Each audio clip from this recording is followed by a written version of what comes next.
Pledge of allegiance. Pledge allegiance to the flag of the United States of America and to the republic for which it stands, one nation, under God, indivisible, with liberty and justice for all.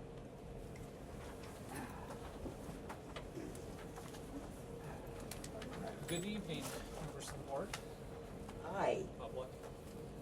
There are so many fewer members of the public tonight. Yeah, because they were just here, and I don't think it was posted enough. I know that some people are still at work later today, so. All right, so the record will reflect that all four directors are present tonight. Yay. And is there a motion to approve the agenda or any discussion regarding the agenda? I'll make the motion. I'll second. Any comments from the public? All right, all in favor? Aye. All right. So the second item is consent agenda, and there are 3 sets of minutes for board meetings, and that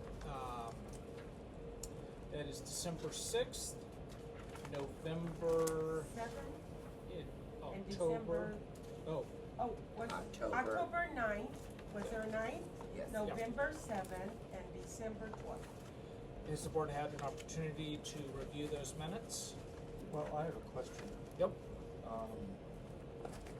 I thought, so the October 9th minutes hadn't already been approved by the previous board? No. Oh, they hadn't? Oh. They had not. Okay, so October, and then, oh, there is December 6th, okay. I'm sorry, can you take a minute to review them? Yes. I didn't realize it, I thought we only had 1 set of minutes. Is it appropriate for this board to approve minutes when they were not board members? Yeah, the board does not care who is on it. The board is just a continuing entity. Okay.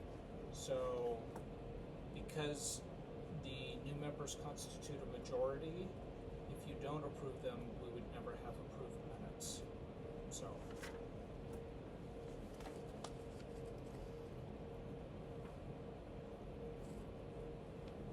I've already read mine, so. and then, Colleen, are we asking them to approve a check register tonight? The financial? Is that what you Not the said? financials, any checks that you have written. No, I don't, they can't approve anything yet. I mean, I don't have anything right now. No payables that are ready right now. All right, so on the consent agenda, we're just considering item A, minutes of the board meeting. Okay. Are we all ready?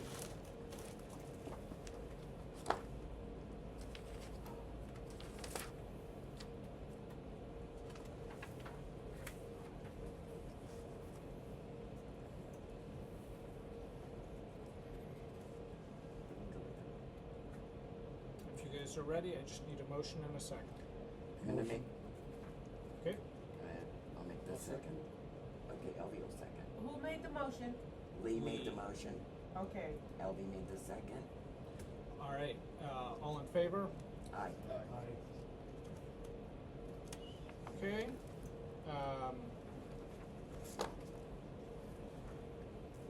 Getting down to action items, the first item A is election of officers and committee assignments. So let me recommend that you, as officers, elect a president and a vice president. You appoint the secretary. That can be a member of the board, or that could be the general manager. The county, and my understanding is they're acting as the treasurer in this case. Me? Is the county Oh, the county. or not? I'm not sure. That's what we're looking. So, what funds flow through the county? Okay, so we have our 50298, these are tax collection. We have That 3 runs the buckets. county. We have Three. 50297, which is for our USDA loan. We have 50298, which is sewer lights and hydrants. We have 50299, which is our utilities account. And then we have our general fund, which is my. Okay, so only one of those flows through the county? 3. Those three the first three, 50297, 50298, and 50299. So when you write a check, does that come from the county or does that No. come from the district? Through the B of A. Okay, so then, you can appoint one of yourself as treasurer as well, since it's not the county. So you could do president, vice president, secretary, and treasurer. What is the Can I- duties of the secretary? The secretary countersigns all legal documents of the district. So usually contracts, minutes, resolutions. The president signs, the secretary attests or countersigns. And in the past, we've always what they've done in the past is the secretary is the president as well. So everything is signed by the general manager and the president of the board. So that makes me think that the general manager has acted as the secretary historically, Yes. which is totally That's true. fine. That's true. That's up to the board. Okay, and we have a treasurer, right? Yeah. And the treasurer's duties. Is to oversee the district's finances.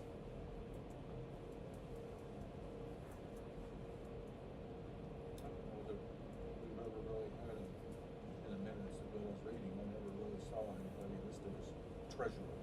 Okay? You know, That could have been our problem. So, you're too small to have a CFO, but oftentimes a CFO will fill that role. But you're too small to have a CFO. So, usually you don't want, like, if you think of the general manager as the CEO, you don't want the CEO and CFO to be the same person. Right. So, Same with the treasurer. We need some oversight, in my opinion. Because in the past, we have had problems with funds not being used properly or missing.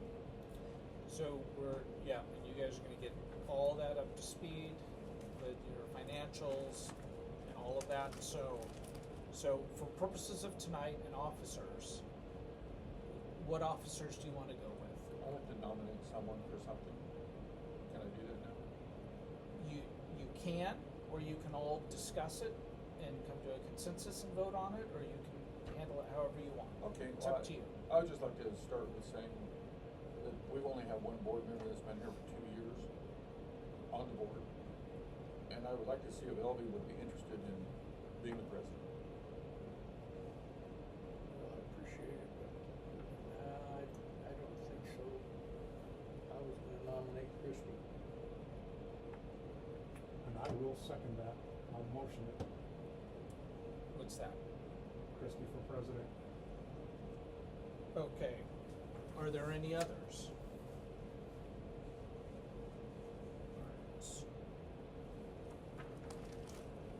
So, Director Reynolds made the motion, Director Hicks, you did the second. All right, is there any discussion from the public? Any discussion from the rest of the board? All right, all in favor, say aye. No. All right, so 3-1. All right, how about vice president? I would like to nominate Elvie Reynolds for vice president. I will motion. Are you gonna second? Any comments or discussion? Any from the public? All right, all in favor say aye. Aye. I, Any opposed? Okay. Do you want to keep the general manager as the secretary? yes. Yes. No. You're outvoted. See. All right, so I'm gonna make the motion that the general manager is secretary of the board. I need a second. Second. Take the vote. All in favor? wait, is there any public comment on this item? Any further board comment or questions? Okay. Take the vote. All in favor? Aye. Aye. Do did you second that, Lee? Yes. You did. Okay. So that was unanimous. Treasurer, I would like to be the treasurer, as president, so we have to have someone else do it. yeah, you don't want overlapping officers, especially with president and treasurer. I don't know if I can handle that responsibility. You're the vice president. Okay. Oh, Elvie, sorry. Sorry, Director Reynolds. So, Well, somebody needs to reconcile the banking account every month and make sure that everything's on the up and up, everything needs to be posted on the website. If Tom is able to do that and reconcile a bank account and look at the finances and make sure everything's on the up and up by up. do you wanna do that? Sure. Right. So, Okay. did you make that motion? I will make the motion. I'll second. Any discussion from the peanut gallery? Negative? Can we get a vote? All in favor? Aye. Aye.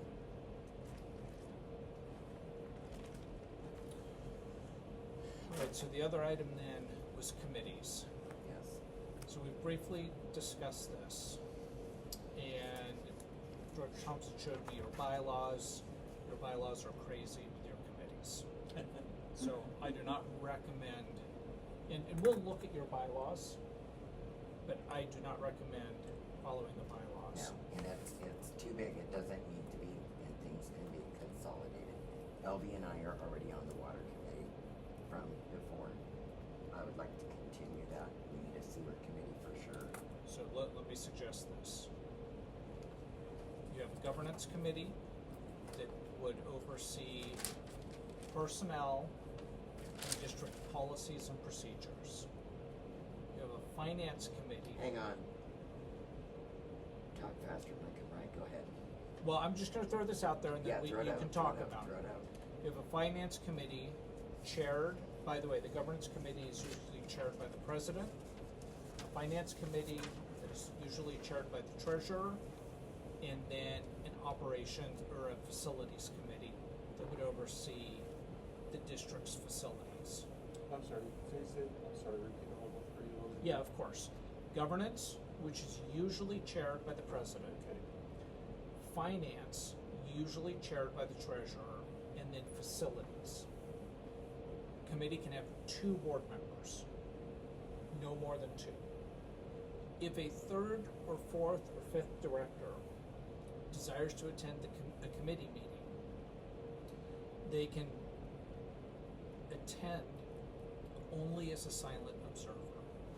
Anytime you have 3 directors discussing, which we'll get into with the next topic, anytime you have 3 directors discussing district business, you have a quorum and it has to be in a meeting. So directors can attend committee meetings as long as they silently observe.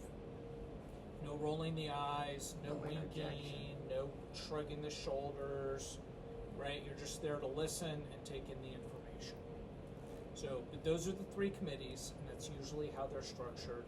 You don't need separate water, sewer, streetlights, and fire hydrants, right? And there's only 4 of you right now. So anyway, that's usually what I see, and that's my recommendation to you based on your size and what you have going on. So is this something we'll discuss down the road? So my recommendation to you is that you approve these 3 committees tonight, Yes. and then appoint the members so that all 3 committees can get to work right away. Yes, I agree with that. So because they are not currently in your bylaws, we're gonna call them ad hoc committees in the meantime. And then when we amend the bylaws, they'll become standing committees. Okay? So this is the other thing, Colleen, I'm Yeah. sorry to do this to you. Standing committees are subject to the Brown Act. So you have to post an agenda for a regular standing committee meeting 72 hours ahead of time, 24 hours for a special meeting. So once these become standing, those Brown Act rules will apply. Ad hoc committees are not subject to the Brown Act because they're created for a specific purpose for a limited time. Now, That does not mean you cannot post agendas for committee meetings. But until we amend the bylaws and they become standing committees, technically they're ad hoc, okay? So, if So we you, don't have to post as an ad hoc, but we do when we're a committee, right? is standing. And how long will the meetings, or the committees be ad hoc? How long will they? Well, I think at the January meeting, we'll amend the bylaws and we'll make them standing. Okay. So, you guys can all discuss that, and then if you think that that's the way you wanna go, then if you just have a motion and a second and a vote to create them, and then you can decide about who is gonna sit on which committee. Yeah, I mean, it does say in the bylaws that the president appoints them.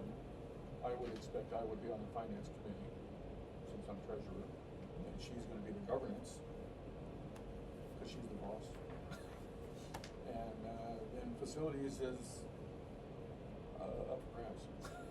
Well, and you have to have a second on Oh, well, I'm just finance and suggesting. a second on Oh, yeah, governance. individually? Yes. Yeah. we have- Okay, individually. Well, I'll make a motion to, have Christie be the governance, on the governance committee. How, can we have a motion to approve those three committees? Oh, Governance, oh, okay. I'll make finance, and I'll make that facilities. I'll second.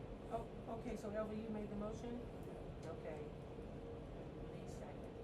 Well, but here it says the board president shall appoint, so do you really need to have a vote if the board president is appointing? I know, but So you're creating these committees tonight. So Yeah, you're these are- voting on the creation of the committee, not the appointment of the committee Okay, members. okay, so this is. Is that okay? Oh, yeah, no, absolutely. Okay, so we have governance, finance, and facility, and those are the three committees, correct? Yeah. Okay. If that's what, the way you wanna go. Can somebody make a motion to have those three ad hoc You do. committees? Director Reynolds, motion, Director Hicks, seconded. Yes. Okay, so all in favor, anything from you guys about that? No? Okay, all in favor? Aye. Now, what Director Thompson was getting at is your bylaws say that the president appoints the members of the committee, which is true. That's normally how it's handled. And so you would ask the directors who you want to be on the committee. We know governance, you should be on it, and finance, he should be on it. So who's the second on governance, who's the second on finance, and then who are the two on facilities? Okay, so the two that are gonna be on facilities, which would be the well yards and the sewer plant, right? All of your physical assets. Okay, Street lights. it's gonna be all of it, that's gonna be myself and Elvie.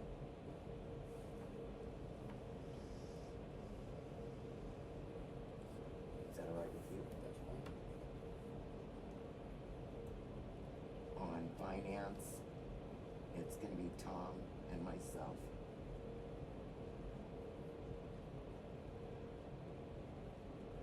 And on governance, it's gonna be myself and Lee.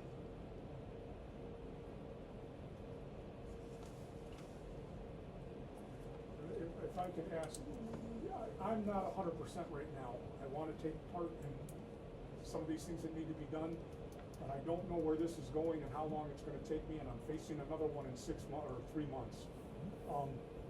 Can these decisions now can be changed later? They can Absolutely. be brought back up on the table and okay, At any time. okay.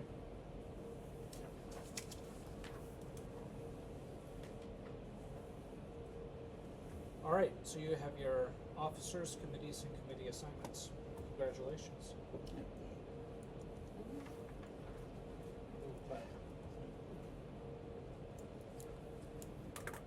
So the next item is B.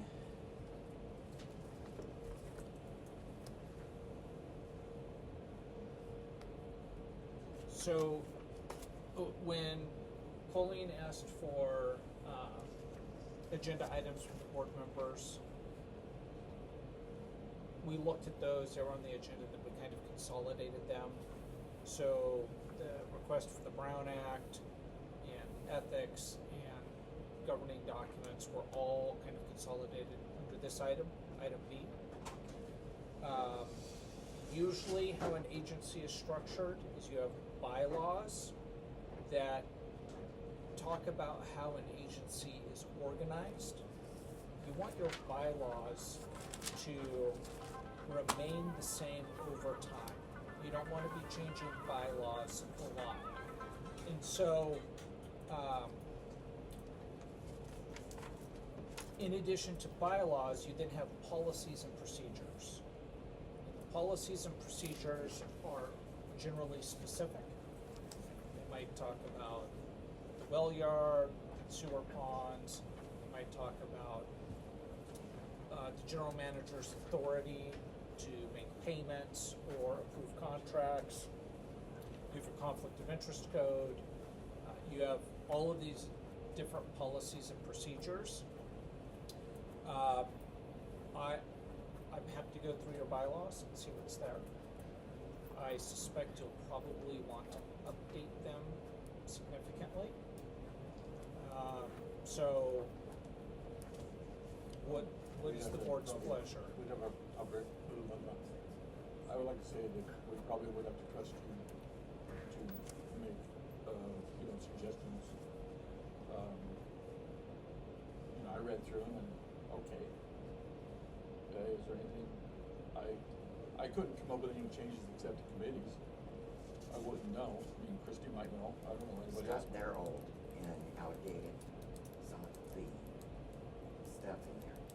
And I think that we should go through it and see if it does need to be updated, if anything needs to be addressed that are in the bylaws. Because God, it took us long enough to find them. So some of this is fairly standard. Right? Membership in associations, we'll tweak that to fit kind of what you need to do as in terms of reimbursement. But if we do it right this time, in 20 years, even though the bylaws will be old, hopefully they'll be the same, because you want your it's like, it was like the Constitution. Right, follow it. Yeah, you don't want to be changing it. If you can look at them, you have them. Yep. Okay. If you could look at them, then yes, I would appreciate anything that you could help us with on that, just to bring it. If it needs to be, if there's wording in there that is too old and not up to date for this time, then that would need to be tweaked. Anything else that's right and it's just your standard verbiage, say later. So now you have committees. So what I would do is I'd make my recommendations to the governance committee. The governance committee would review them, and if the governance committee thinks that they make sense, then they would recommend that the full board approve the documents. So if you guys are okay with that, then we can start that process. Yeah, I see the biggest change is gonna be in committees. Yeah. Yeah. By far the biggest. Yeah, I agree. Yep. Okay. So, speaking of, one of the policies you will have is an open meeting policy, or the Brown Act. So you are a government agency, and as a government agency, you have these blue skies or open meeting laws, whatever you want to call them. You have the Public Records Act, which the presumption is records of the district are public unless there is an exception. And the exception is generally statutory. It'll be in the government code, or it'll be in the water code, or it'll be in some other code.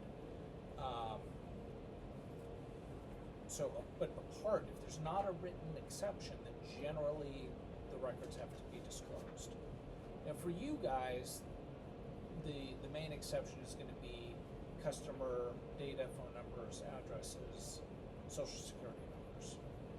And all that is exempt from disclosure under the Public Records Act. You also, you have, all of you, except Director Reynolds, have 30 days to file a Form 700. Okay, In so, addition to the one we filed earlier? this year? Yeah. Yes. Okay. So within 30 days of assuming office, which was December, no, The Six. The sixth, Yeah. yes. Oh, six. so you have until January 5th to do a Form 700. Okay. Okay, now, Colleen, do you do the Form 700s for them? You Yes. provide the forms and all that? Well, they provided, I've only done one, and Okay. they did provide it, the county did. So should I just, request the form or They're just go all get it? online. Okay. They're all online. So, If she prints them up, we can all come in and sign them. yeah, or you She can just do it online. If you have the computer where you're able to do it online, that is probably easiest, because all you do then is save it.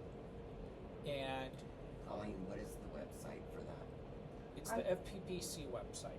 So I'll send Colleen the link. Okay. So the Fair Political Practices Commission is the California state agency that oversees the Political Reform Act and the Government Code Section 1090 contractual conflict of interest law. They have all the regulations about conflicts of interest and transparency, which includes the Form 700s. Our candidate packages had the Form 700 in it. Yeah, so you file one when you become a candidate, you file one within 30 days of assuming office, and then you file one every year by April 1st. And so if you give those to Colleen sends them to the county and then keeps the originals here, or a copy. Not sure what the county wants. She but sends the original with the signature to the county and she Yeah. keeps a copy. Keep the copy, for yes. 5 years. This is Okay. every board member? Yes. So, remember when I took you down and we had to sign all the paperwork when Right. we got more candidates? So it was the same form that we're not getting anything from the district. So we signed it as to be candidates. Now that we've been sworn in and we're board members, we signed the same thing again, fill it out again, I swear, I'm not getting any perks, blah, blah, blah, whatever it says. Sign So- it, date it. The original gets sent to the county. She keeps a copy for 5 years, and then every year we do it just to be honest. So, but let me say this, Form 700, you list property you own within the district other than your primary residence. You list your investments, so investments that have a value of $2,000 or more. Right, so let's say you own $10,000 of Coca-Cola stock. You have to list that because Coca-Cola does business within the district. So, if you have any questions about this form, let me know. Because are any of you day traders? Ah! Okay, You're good. an Inyokern. Okay, Come good. on. Well, I had a doctor in Tehachapi that was a day trader, and his Form 700 was pages long, because every transaction he did was over $2,000 he had to report. So Oh just my to God. clarify, I have one place of residence, it is my main place of residence. I don't have any stock, I don't have any bonds, I don't have any, so all I gotta do is sign that paper and send it in. You gotta put a big Do you have a fat source of zero. income? My retirement, Okay, so do you have like a mutual fund? no, I get my pension and I get my social security. Okay, so I'm that not- would probably be it for you then, Yeah. They- right? Like if I'm one not of you giving, is okay, employed, if I may, I'm not telling these people what I get annually from my carpenter's union pension. it's a range. So it'd be like $10,000 to $100,000. Not understanding, I'm 30,000 a year if I'm lucky. So on the form, you will do sources of income. You'll put what that source of income is. Just say pension, right? And then when for the how much is it, it's a range, and you just check a box that shows which range you're in. Okay, it's gonna be at the lowest. That's fine. Okay. That's fine. It's whatever it is. All right, yeah, Right. because social security is like 15K, that's what I'm getting to live on, and then, And Social Security might be exempt, just like your primary residence is exempt. so I have to report my pension. I'm trying to pull the form up to look, and I don't think you Yeah, have to, but- but I'm trying to pull the form up and look real quick. That's getting a little personal, but okay. Yeah, so it's one of the obligations of public services, you have to disclose more than the average person Yeah, I get does. it. So, if any of you are employed, you have to report your source of income. If your spouse is employed and makes more than $1,000 a year, because we're a community property state, so 500 of that is yours. If your spouse is employed, makes more than $1,000 a year, you have to report your spouse's I don't source have of a income. spouse. So, just keep that in mind, and I'm happy to walk through the form with any of you. You're probably gonna have to do that at this end. Yep, no problem. I do one myself. I submit it to the district. Colleen does one. Ours are just kept on file here. Ours don't go to the county. Karn County's been weird the last few years. They've said, "Oh, well, send us your attorneys." And I'm like, so I called them. I'm like, why? Well, we like them for our records. I'm like, yeah, but we're really not supposed to. So anyway, but the board fills Keep them out. honest. I fill them out. Colleen fills them out.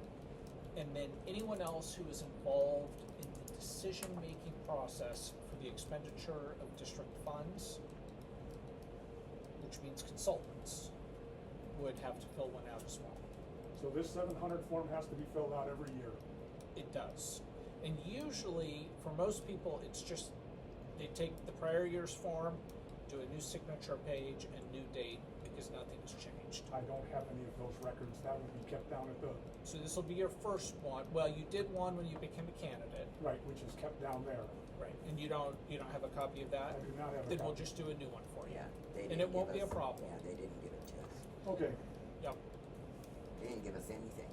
They And gave so us what an will envelope. happen is, at the beginning of January of every year, Colleen will send you the one for the prior year, so you can review it to see if there are any changes.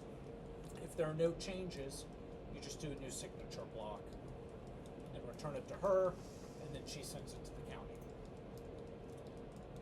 Once you do the first one, it's a pretty straightforward process. okay, and this has to be done by when? Yesterday? No, January 5th. You better watch me on that. I will. Okay. And you've got that date to Yes, remind them? Yes, Okay.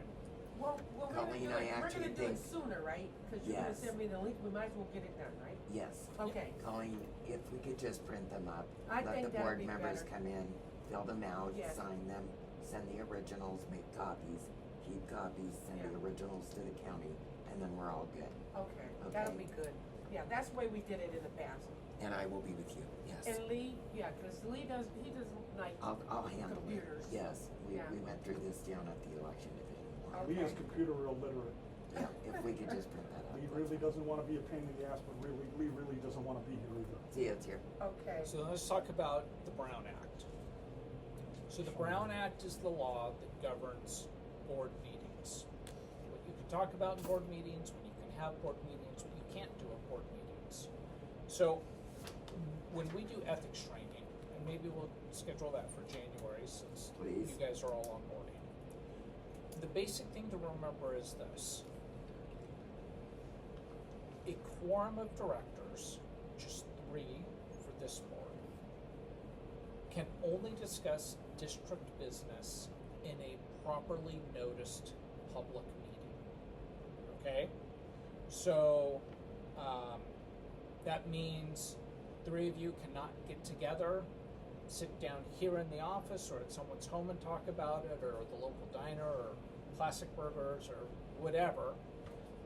It also means Director Thompson cannot talk to Director Reynolds about well 3 going down, and then Director Reynolds convey That information that to me, information or to, any other. to either of you. That is called a serial meeting. Alright, a serial meeting, it's just like the telephone games where it goes from person to person to person to person. And you can't do that. So, if you want to talk with someone about district business, yeah, this is the best place to do it, but you can talk with one other person as long as neither of you convey that information to a third director. Okay? So, keep that in mind. And yes, So you can socialize as long as you don't talk about district business. that's right. So let's say there's a holiday party in town and all of you are invited. Yeah. Well, you can all go, and it's totally fine. Just don't talk about district business. And that's the same since we're a small community we have one store, 2 gas stations, one restaurant. That's right. One bar. So if these guys are hanging out at Denny's and I Roll choose in to there. take my significant other out for breakfast and they're in there, I don't have to turn around and walk out. No. Okay. Okay. We're You good. can buy us breakfast. So, So- I just mentioned how little I make every year, okay? Well, I don't need that much. so Just- let's say all 4 of you are in Denny's and you're eating. If all 4 of you are at the same table, it looks Looks bad. bad. If all 4 of you are with your own people in your own booth, it's totally Well, fine. that's not gonna be any problem, I don't like any of them anyway. I don't like you See? either. So, the Brown Act is created to, first of all, the reason why is the public has the right to know what you're What doing we're with their doing. money. Right? So that's why they can come and they can participate in meetings. So let's talk about a board meeting. A board meeting is a meeting of the board to do district business. The public has the right to attend and to comment. All right? Sometimes the public likes to run the meeting. This is not a public workshop. Some agencies have public workshops, right? And there's a lot of interaction with the public. But the board meeting is for the board to work with district staff, council, auditor, accountants to get district business done. And the public has the right to attend to hear what you're saying, see the decisions you're making, how you vote, and to comment. Alright? But you've got to remember you're here for district business to get that done. Now, the public has the absolute right to attend. They can record, they can broadcast, they can do whatever they want. They can't disrupt the meeting, but they can ask questions or comments. Now, you guys are a small district and you have small meetings, so this probably is not an issue. But right now you've got a rule of 5 minutes per person for public comment. You do not have to respond to public comment. I want you to think of the Kern County Board of Supervisors, LA County Board of Supervisors, LA City Council. I know, And people get up there, all the everybody public talks. comments they get. They don't have time to respond to everything. That's right. So the purpose of public comment is so the public can tell you what their opinion is, right? And then you know, and the minutes will say, oh, so-and-so spoke about this item. It won't be a complete narrative of what they said, but they can speak their mind about whether they're happy or unhappy or have suggestions. Now, you guys are small enough that I've seen you interact with the public, and that's fine. I'm not telling you don't answer questions. But what I am saying is you're not required to. So members of the public, don't be offended if they don't respond to the question. Or what commonly happens is they'll refer it to staff to get an answer for the member of the public. All right. So the Brown Act, you have to have an agenda. It has to be posted 24 hours ahead of time for a regular meeting, 72 hours for a regular meeting, 24 for a special meeting. You have to provide a reasonable description of items to be discussed. That description does not have to exceed 20 words. But the public has to generally be on notice of what you are discussing and what action you may be taking. Okay? What about emergency? Emergency meetings, generally you just have to give the media 1 hour, but emergency meetings are only a threat to, Health and safety. yes, it's very rarely do you have emergency meetings. I've seen them in wildfires, I've seen them as a result of earthquakes, but you can't call an emergency meeting just because something is urgent. It has to be an emergency, okay? So, what has to be on your agenda? Well, the agenda has to have a description of the items to be discussed. It has to have a place for the public to comment on items not on the agenda. that are within the jurisdiction of the district. Right, so if someone from the public wants to stand up and talk about the drones over New Jersey, you don't have to listen to those public comments. Right, you can say, I'm sorry, that's not within our jurisdiction, so we're not hearing comments on that. If they want to talk about something related to the district business, whatever that is, they have the right to stand up. And then when you call action items, before the board takes action, the public has the right to comment on that item. So, I've given you an agenda that is structured generally how I see agenda structured, and it goes something like this. We have the beginning of the meeting, then we have consent. Consent items do not require public comment or board comment. So you could just make a motion in a second to approve the consent agenda unless someone wants an item removed from consent, and then it goes to business. We'll go through this with the ethics training again.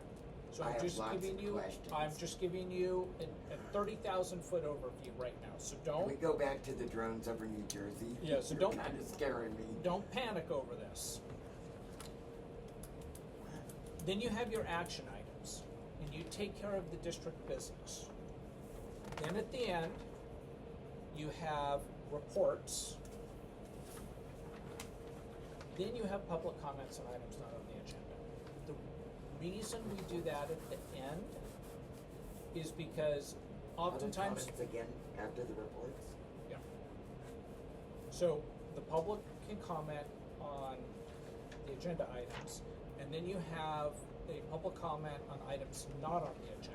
So it's the opportunity for the public to talk about things that are not on the agenda. And we do that at the end generally You could do that. because people are here to talk about agenda items, right? They see something on the agenda, water rates, right? Or something like that. It catches their interest and that's what they want to come and talk about. If you do public comment at the beginning, they all want to talk about it in public comment. So you get all the business items out of the way, anything the public has to say about that, they can.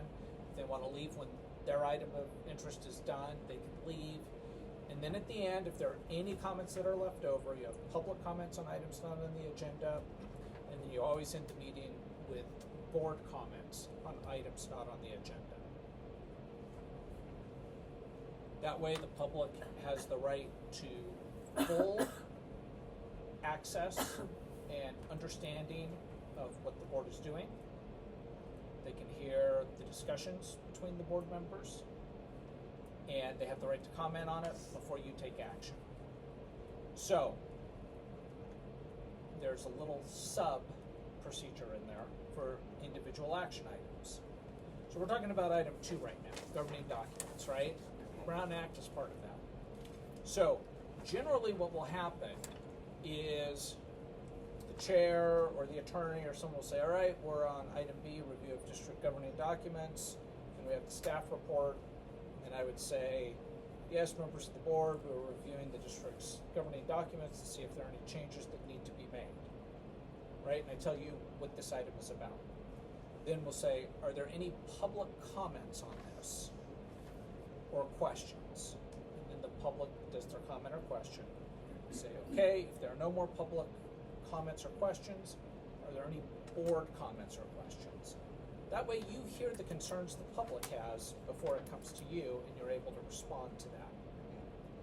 Right? And it also means you don't have to get into a lengthy dialogue and back and forth with the public.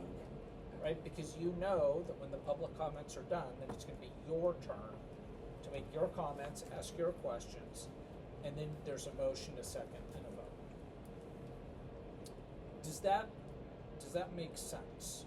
Yeah, it's super long and confusing, so I'm trying to write it all down. It's going to be streamlined. If you let me walk through it tonight, you'll see that it actually helps the meeting to move along quicker, and you don't get bogged down in all these conversations here and there. The whole point is to make it efficient, while the public is made fully aware of what's going on, and you have a full opportunity to do your business. So the question, so the public, on, say like the one we're talking about. Yeah. The public comment is before a motion is made? Yeah. and the directors make comments after it's seconded. Is that correct? No, before So you even you have make the public motion. comment, Because we've been, it seems to me like we've been having the comment after it was seconded. yeah, so we're gonna try and work on that. Oh, okay. And hopefully we'll get that straightened out. Okay. And you guys will be lean and mean, and you'll be working through these, and you won't be here for 4 or 5 hours a night. So Scott, they talk, say what they have to say. If the board has anything to say, they say what they have to say. Then a motion and a second and a vote, correct? Yep. Okay, that's what I So, need to know. let Or me, you change your mind. I'm walking out of here like. so let me just say that that's different than Robert's Rules of Order. What? Right? So if you are used to operating under Robert's Rules of Order, I read that whole book for nothing. yes, you read it for nothing. It was a waste of your time. I'm sorry that you read it. You should have asked me. What about the new This edition? thick. Is this the new edition? Because there's a new This edition. thick, do you This guys is- know that? No kidding, Robert's Rules of Huh? Orders, and then there's a new edition. Yeah. It's this thick. And it's totally unworkable Wrong. for small public agencies. Okay? So just by way of example, for Robert's Rules of Order, before there's any discussion, you have to have a motion and a second. Oh. And the theory behind that is if there's no motion and there's no second, then why have the discussion? However, you'll find that through the discussion with the public and amongst yourselves, you'll often modify or change what the original motion was. And then you've got to go through the process of having an amended motion and a second to the amended motion and then comment on that. And so Robert's Rules of Order is unwieldy, cumbersome, and I am so glad none of my agencies use it because I cannot stand it. I am gonna. So anyway, all right. So for these governing documents, we don't have any action tonight. This is a Right. discussion item. So are there any questions from the board members? Yeah. You had mentioned earlier perhaps that, on the Brown Act, that you can, was this your dissertation, or This do you is have it. another one? This This is was the it. brief Okay. 30,000-foot view of the Brown Act. No, I mean, do you have a more in-depth one? I do. Okay, Yep. that's what I'd like to see, maybe in January or sometime, some board meeting we could. Scott, you Yeah. give it, I do. because this board is green, and we need to be brought up to speed, Yeah. obviously. Yes. And we need Daddy to hold our hand and walk us through it, so that we do it right. Yeah. So we will do at least an hour of ethics training in January. Is that gonna be, that'll be an open meeting? It is an open meeting. Yep. Attached to, obviously, a regular board meeting, or a special meeting, I think. So it depends. Usually it will be before the regular meeting or after. You guys meet pretty late at 6 o'clock, so to do it after, you'd be here late. If you can make it before, like say you can make it at 4 o'clock, then we could do it at 4 o'clock and get in an hour and a half, hour 45 minutes, then take a Before the break and regular. then go into the regular meeting. That's Because easy. you'll all be tired of me.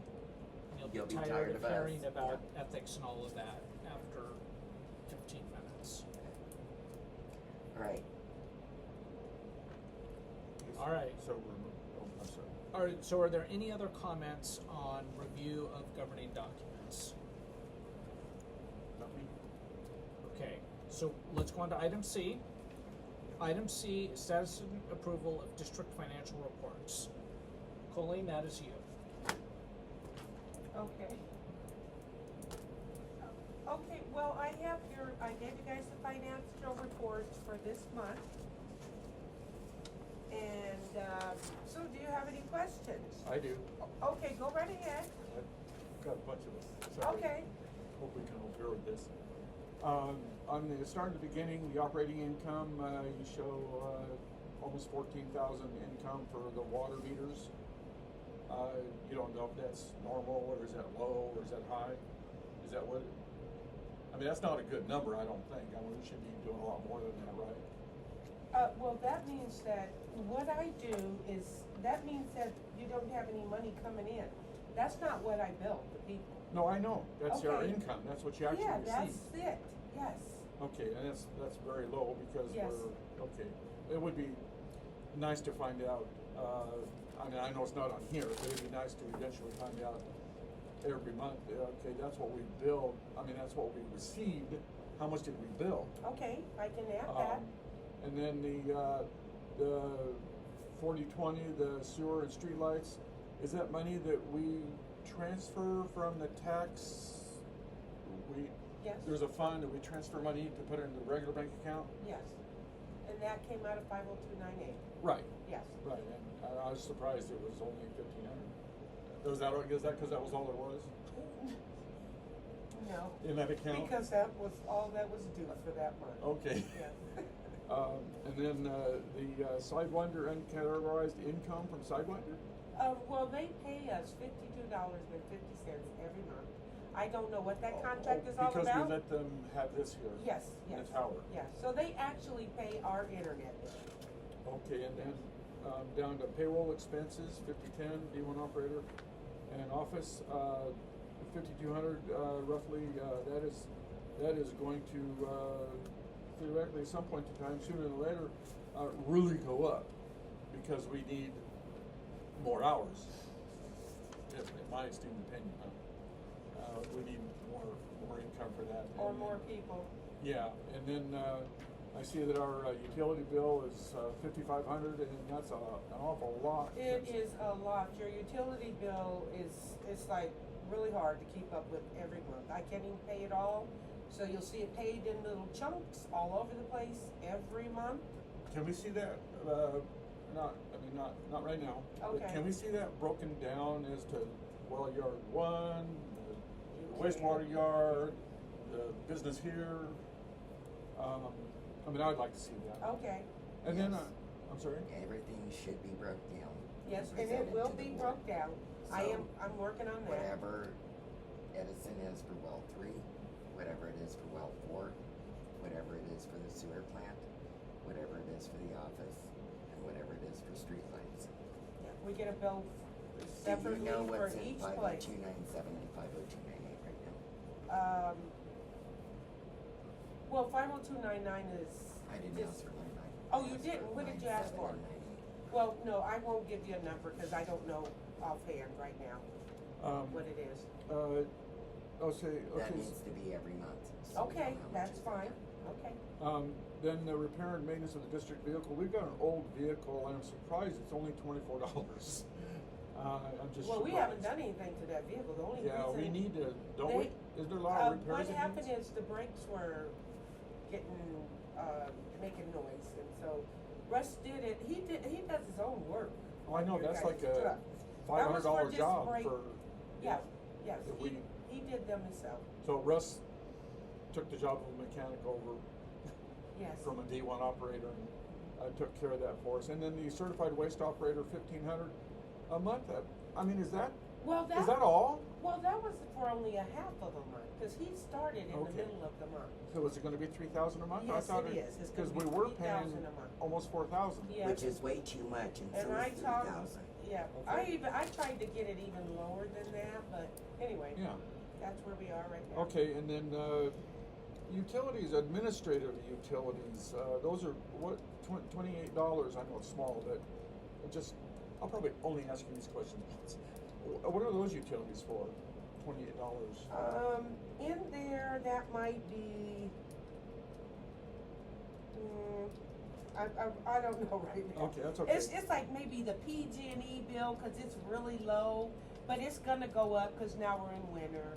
So something like that. I put those little utilities in there. And I'm surprised postage was 0 because I mean every month we send out letters and you Postage buy is lots not of stamps. zero. Postage is not zero. Well, it says 0 On whose paper? on Where? mine. Oh, wait a minute. Well, I'm sorry, I clicked something in the wrong hole. Forgive me. Okay. I will fix that. Oh, was that copying and printing? Yeah, 333? Yes, our postage this month was really high. Yeah. So I did put it in the wrong spot. I'm sorry. Okay, that's okay. It was not a test question. That's okay. Maybe it We was will not. fix Can I that. ask a question about the postage? Yes. Just a question. I saw Tom sitting in here putting stickers on each envelope return address. Wouldn't it be cheaper just to get a stamp? Just stamp on the envelopes than printing all of those labels and painstakingly pulling them off and putting them on the envelopes?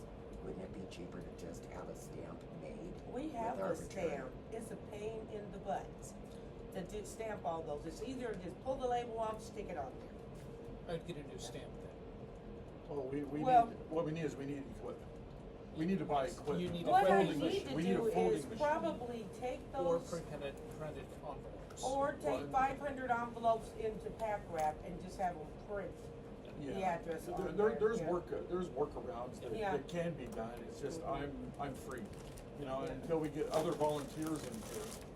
You know, I just am trying to help her out, trying to get these mailers out. Yeah. You know, we get some volunteers in here to do that for her. I don't need anything. Okay, the internet, CBC, which internet? Don't we get internet from Sidewinder or not? No, we get internet from Onward. Why not Sidewinder? Just curious, why not Sidewinder? Well, we can't, well, I don't know why we don't get internet from Sidewinder, but Sidewinder also gets internet from Onward. It's kind of a strange little thing that they did here, so, And we're still Yeah. paying for Amazon Prime? yes. What is that What do for? you mean still paying for it? What is that for? Okay, we order supplies off of Oh, Amazon. okay. And so that keeps your shipping costs down, so you don't have to pay shipping. Okay, I've only got Yes. two more real Okay. quick. Special disk risk management, Yes. 251. Yes, we're gonna talk about that in just a minute. Okay. If I still have more time to, And last one is reconciliation discrepancies. okay, that means there's something off. On the bank? Yes, Oh, and that's I as the need to- treasurer, I'm gonna take care You of that. certainly are. I'm gonna figure that out. Yeah, well, Okay. anyway, but that's, I put a discrepancy there because I did not balance to the statement and I will Okay. figure out why. That's all of my questions now. So let me suggest something.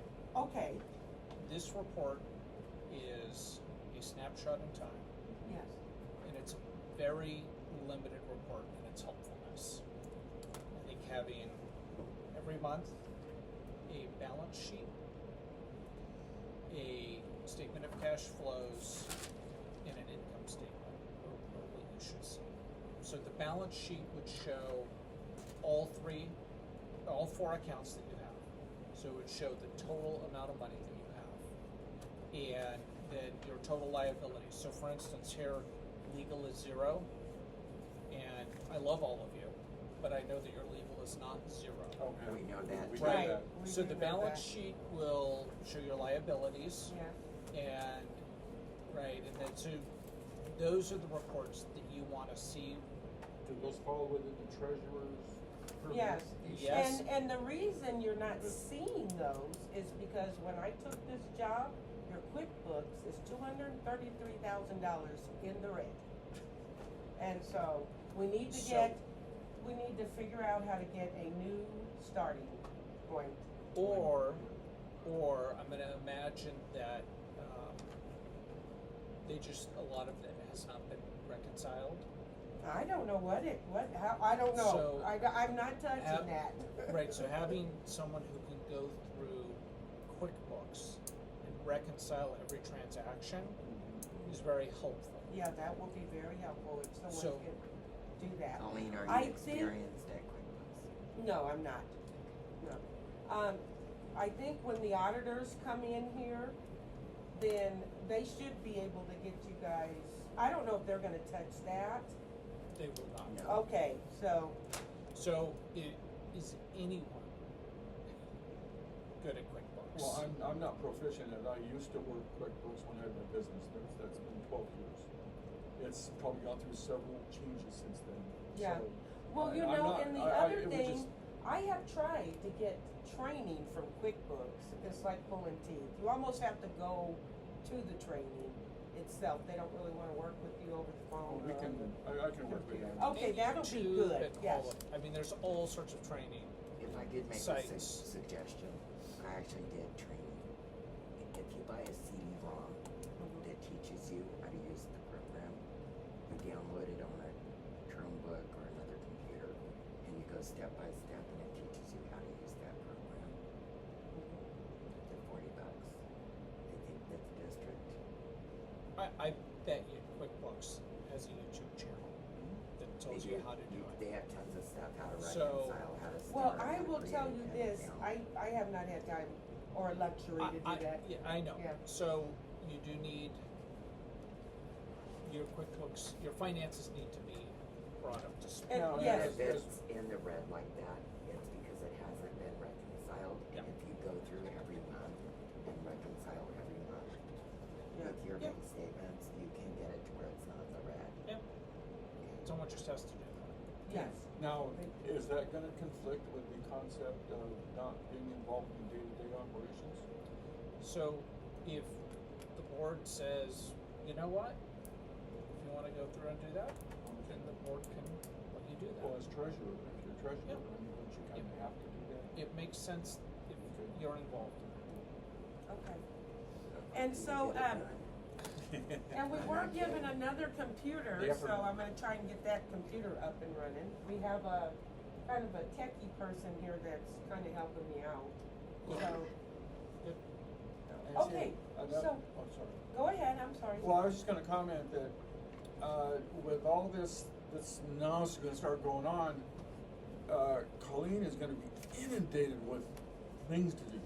She's already inundated. It's just gonna make it even more, and we need to visit, I don't know if the volunteers can do this. We need to visit, more hours or another person to help her. And a lot of small districts have bookkeepers Mhm. that they hire and use. So I don't know if you have local bookkeepers that you could use, but But we don't do our own payroll, right? No, we do not, We hire that out, Mhm. so. yep, Bookkeepers, it's usually cheaper than an accountant, a CPA. yeah, Often a CPA firm will have bookkeepers on staff who do the work as well. So you guys strike while the iron's hot and And get then those we can- finances going. then we can risk trusting somebody else with all of our stuff. Yep. Anyway, okay. So I So- don't think you have a financial report to approve tonight. Okay, So I mean, I think this should just be a discussion item for the board because we know that at least your financial records and QuickBook aren't up to date. So I would just consider this a discussion item. Is the board okay with that? oh, the financial reports, you mean like the balance sheet, profit loss statement? No, just this item. No, I mean, yeah, I understand that. But you just said that we don't really have a financial report. Yes. You're alluding to the balance Yes. sheet and the profit loss statement. Yeah, statement of cash flows. Yeah. I wanna see the financials of every month. Yeah, you should, and then in terms of the check register for the consent agenda, usually what happens is the GM is authorized to sign certain checks. It's often standard recurring checks like utilities, memberships, other things like that. And then the GM may have authority to sign checks up to a certain amount, or if they are part of a contract approved by the board, or if they're part of an approved budget. So you guys are gonna have to figure out how you wanna do that. So then, those checks that Colleen writes and sends out, you put on the consent agenda for the board to ratify those payments. And that's what we call the check register. Or you can do the whole check register for the prior month if you want. That way, the board sees every check that went out from the district. I see there's no check register, but has that been done? Cause I remember in the past, before the meeting, Tim was there signing checks. yes, yes. And I haven't seen that. Has Not LB, yet. LB's been the only one, Yeah, well, you Well, guys this couldn't, month. couldn't sign a check if I had it tonight. I know, but But It isn't there that, are that's no always checks, there are no checks We will probably have checks next month, Oh, okay. okay? And hopefully you will all be signers on the bank by then. We are working on that right now. And I guess, did somebody say that president normally signs them? You sign it and the president, is that right? Well, I always, 2 board members signed them. Oh, 2 board Yeah. members? Yeah. Oh, okay. Or you can do one board member and the GM, however Yes, you wanna yes, do it. yes. So the 4 of you plus Colleen would be signers with the bank as Yes. far as they're concerned. When you get a 5th director, you have that Do person. they have to be signed at a meeting, or can they Nope. just be signed anytime during the month? So it depends. If the board has delegated the power to sign those checks, because let's say it's your Edison, your monthly Edison check, right? So you don't have to bring that to the board for approval every month, right? Then, But it does have to be on the financials. We well, have to it see will. that it was paid. Yeah, it will show up on your financials for sure. The question is, does a authorization to sign it have to come to the board? And that's what you have to decide. What checks do not require authorization, board authorization, and what checks do require board authorization? And we'll do that policy. That'll be part of your governing documents. You guys have been here a long time in this community, and you've seen a lot of stuff. You were on the board. You've seen a lot of stuff happen in this district. Do you have any thoughts on this? I'm retired. I know. You have any thoughts On the check, on the check registry and the signing? or And I'll tell everybody why I'm asking that. Because there was a general manager here, money was embezzled, and she ended up committing suicide, and no audit was done, and the board was unaware. This is the community's money. It's your money, it's my money. Do you have anything to say about it?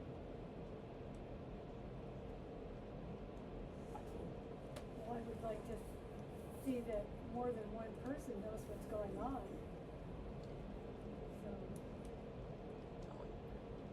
So, I could see what happened, I could see how it happened. Colin? I agree that more than one person should sign the check. And I agree that more than 1 or 2 people know about the check going out. I think there should be more people that know More rather than accountability, just like- 1 or 2. Laurel? I, Do you have a thought on it? no, I think, yeah, more than one person. Charles? Yeah, there should be 2 people. Alright, thank you. So then what we could do for the check register is bring every check that the district did in the prior month to the board for approval. Or ratification. That way you all see every check that went out. And we're going to get to the point, this is something Colleen and I are gonna work on, where when the agenda is prepared, there's actually a packet. And everything will be attached to that agenda, and it will be posted to the website, so everyone can pull down all those documents. And our Let's see. agenda packets will be ready at least 3 days before the meeting, so we can have it pick it up and read them. Yeah, that's what we're working on, is making sure that when the agenda is posted, the packet is done, and then it's posted on the website, and everyone will have access to it.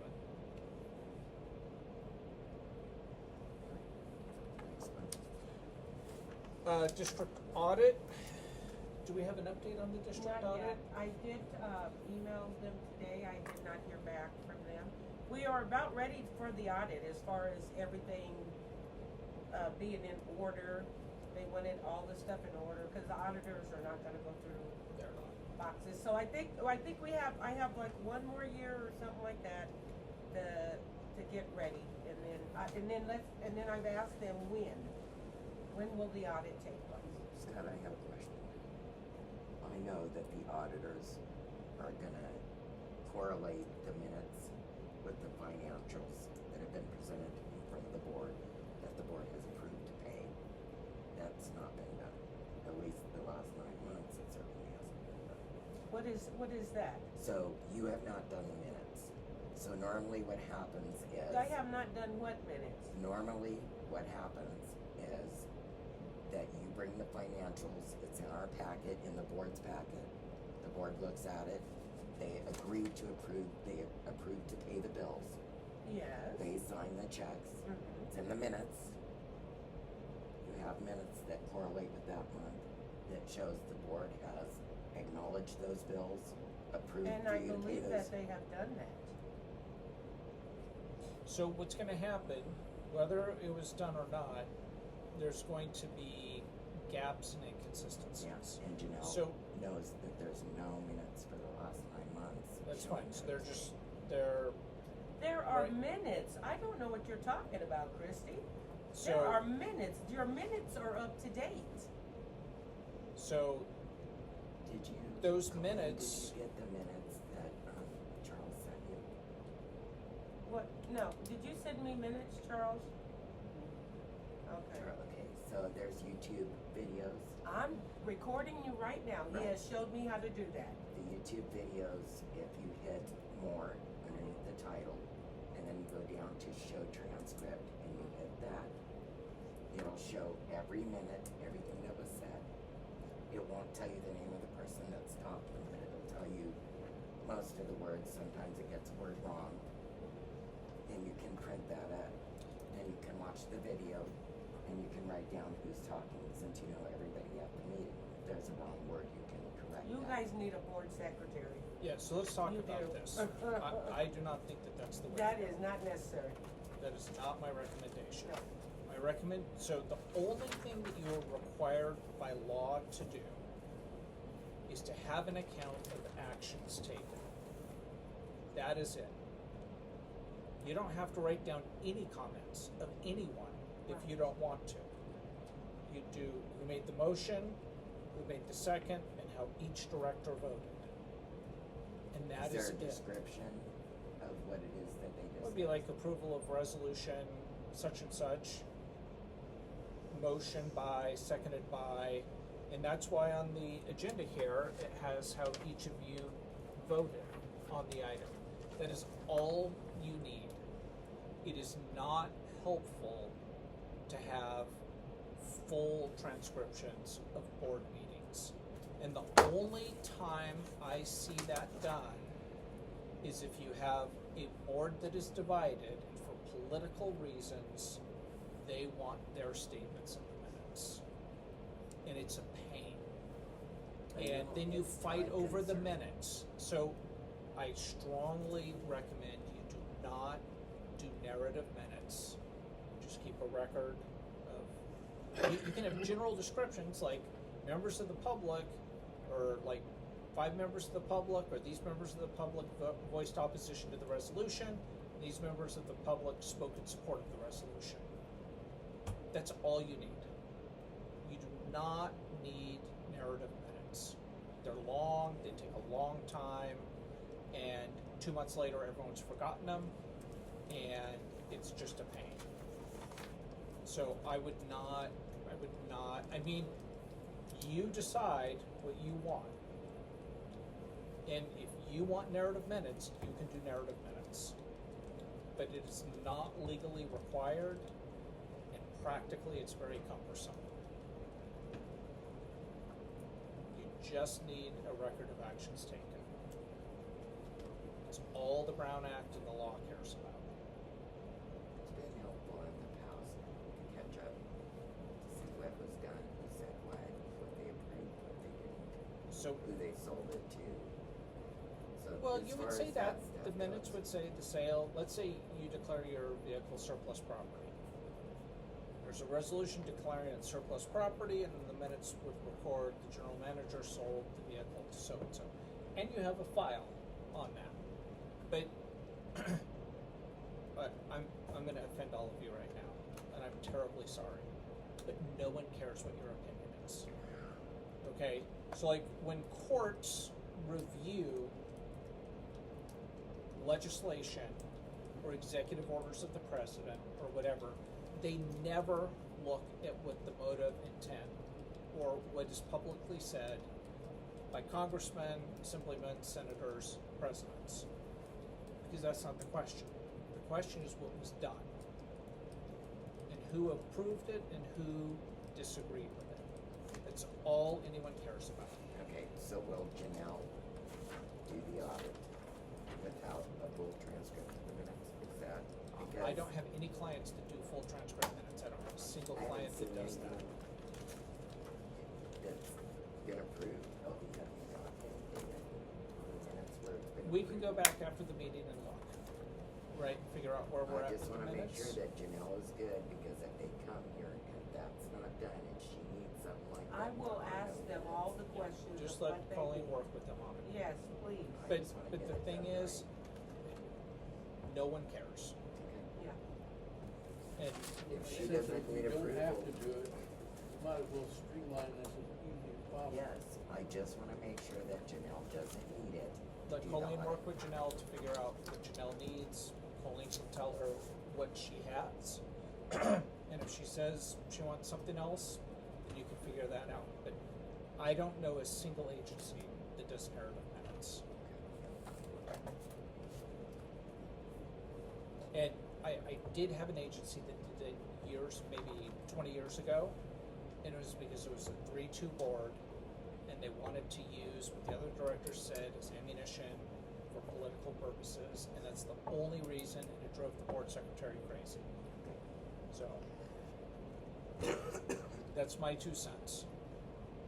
Yeah, for the first 10, 15 years at least, they were very descriptive. They did, from my perspective, it was nice to go in the back and see how things gelled and how they worked out and how they went off the cliff, you know, continually, constantly.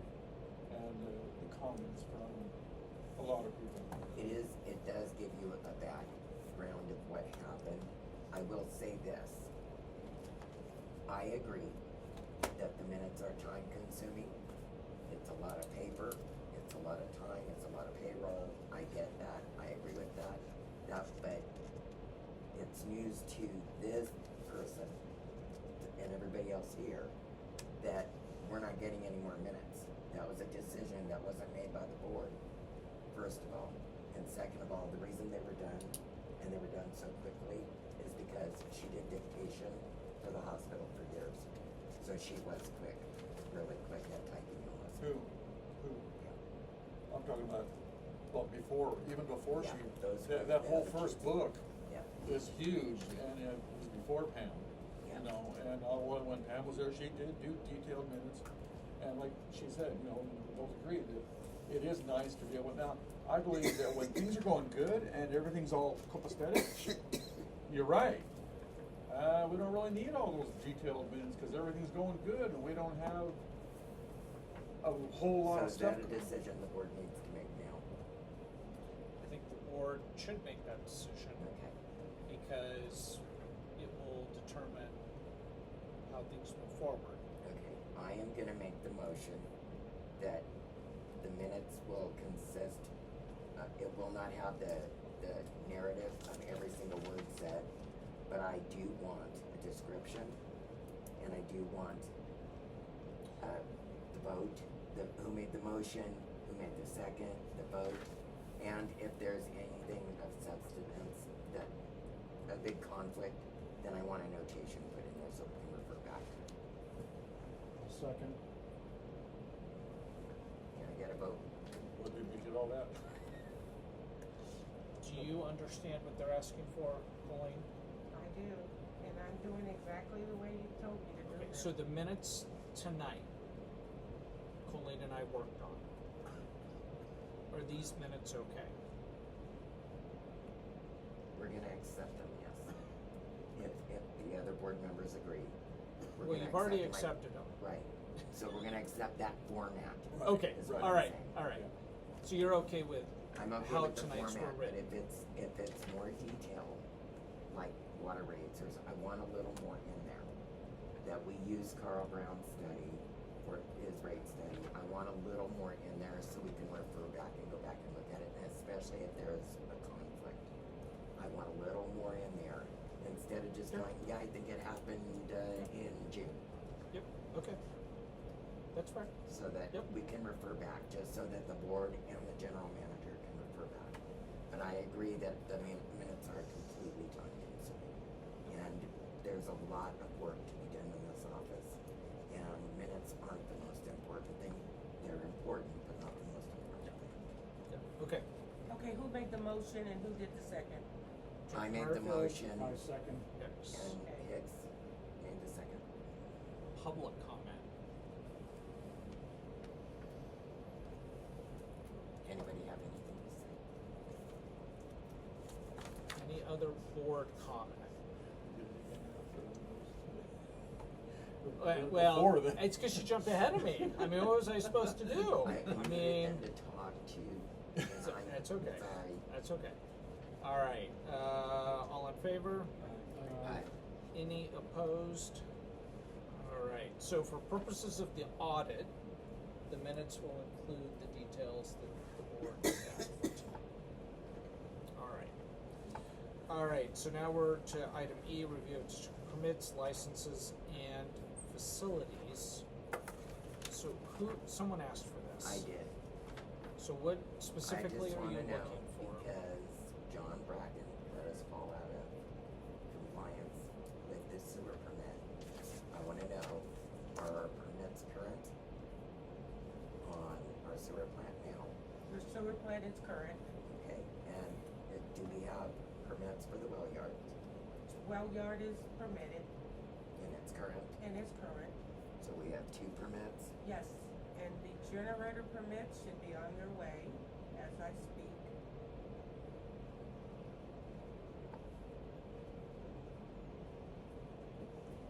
And are those yearly? Yes. Well, not just the generator. That you don't need to get a permit for the sewer plant and the water plant every year. How often do you have to get? I'm not sure. I will find that out for you, so I'll make a note to find out exactly how often we have to approve these, because the stuff that I got from Lahontan, it is old, but the permit is good, and I have an email from Alonzo that we are good. Okay. And how many hours does Tony come here for the sewer plant? He's working 8 hours a week. He has gotten all your weeds away from your ponds. We are now gonna get a burn permit to burn them. You know, cause some of them were actually growing into the ponds.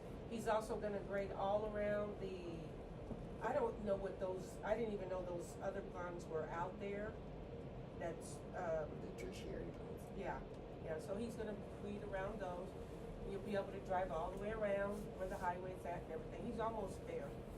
So he's gotten them all out of the ponds. And do we know if the inside of the building's been cleaned up? Not yet. They are working on cleaning that out. Yes. And the grinder is working currently, and pond 1 and 2 are drained. Yes. He said we need that other pond. He's gonna get some estimates on getting the liner back in that pond, because he said we should be using that pond.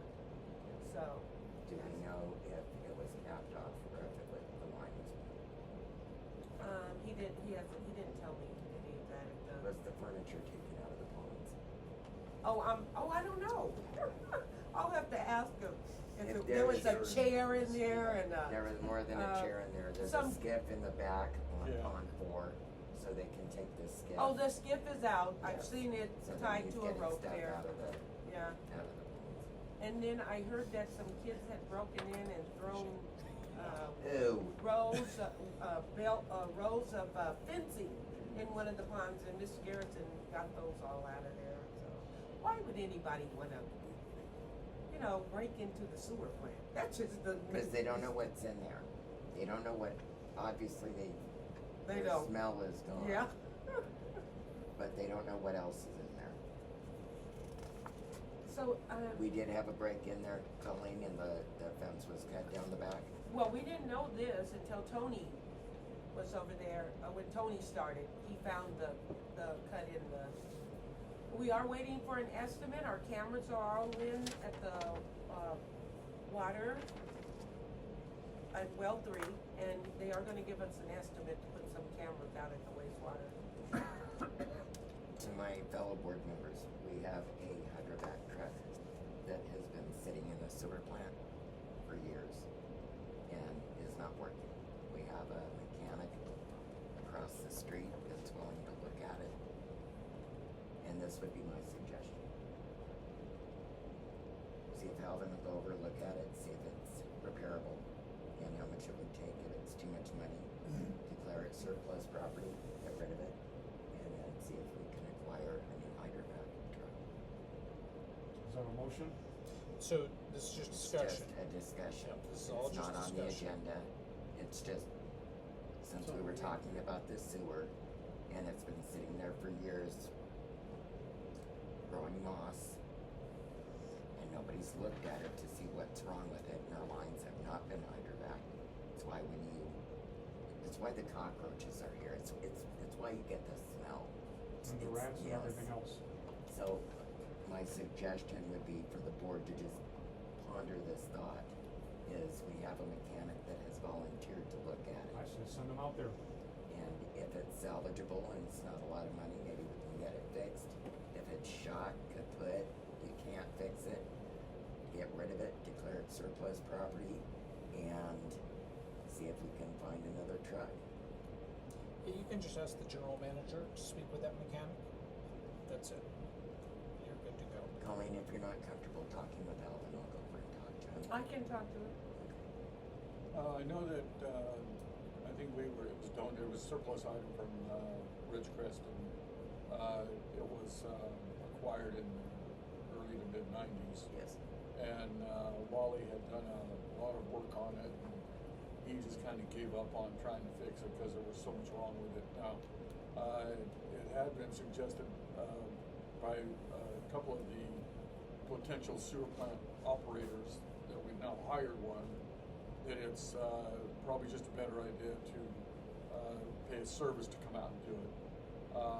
The amount of money that it would cost to acquire one and keep it maintained, and I don't know how often do we need to hydrovac? Is that what you Yeah, call it? you have to How hydrovac often the do you? sewer lines. How often? I don't know, is it done a couple times a year?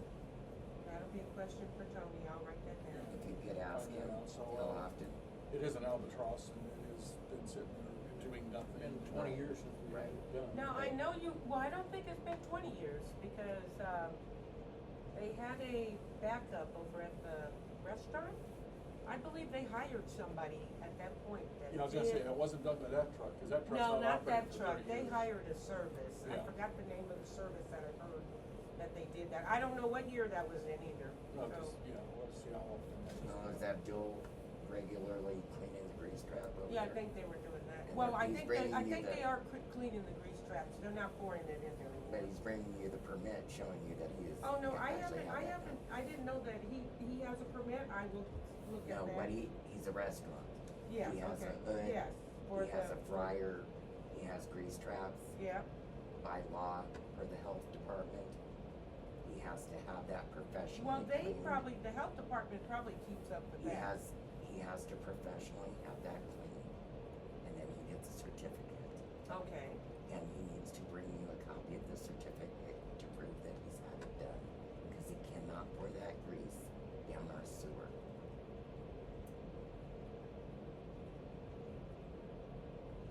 If he's not complying, which I'm sure he will, then we need to say something to him.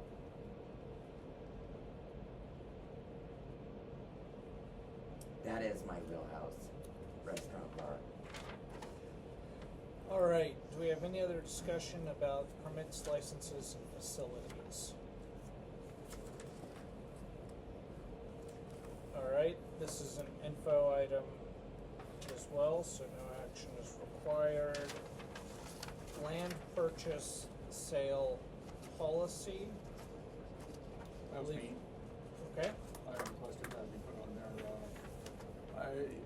I understand the land purchases and sales are usually held in closed session or not?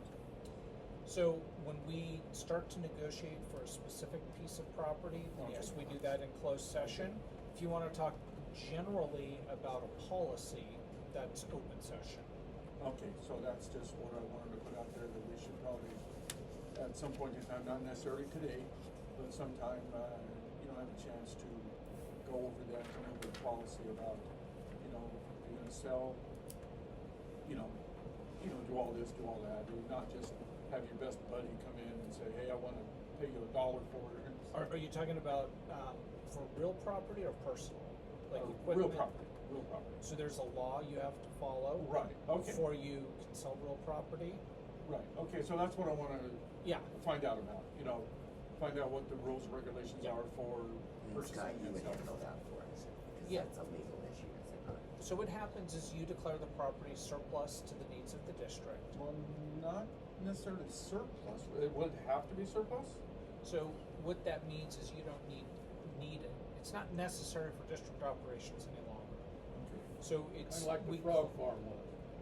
Where they declared that surplus property and sold our 21 acres. So the technical term is surplus property, and that's real or personal. Like Okay, this yeah, truck, yeah. if you decide you're not gonna keep it, you declare that surplus and then dispose of it.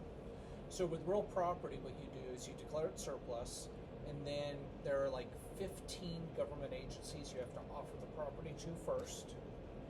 So No they, kidding. yeah, so parks, schools, housing, They didn't do that. so you offer it to them first, and then if none of them bite, then you sell it for fair market value.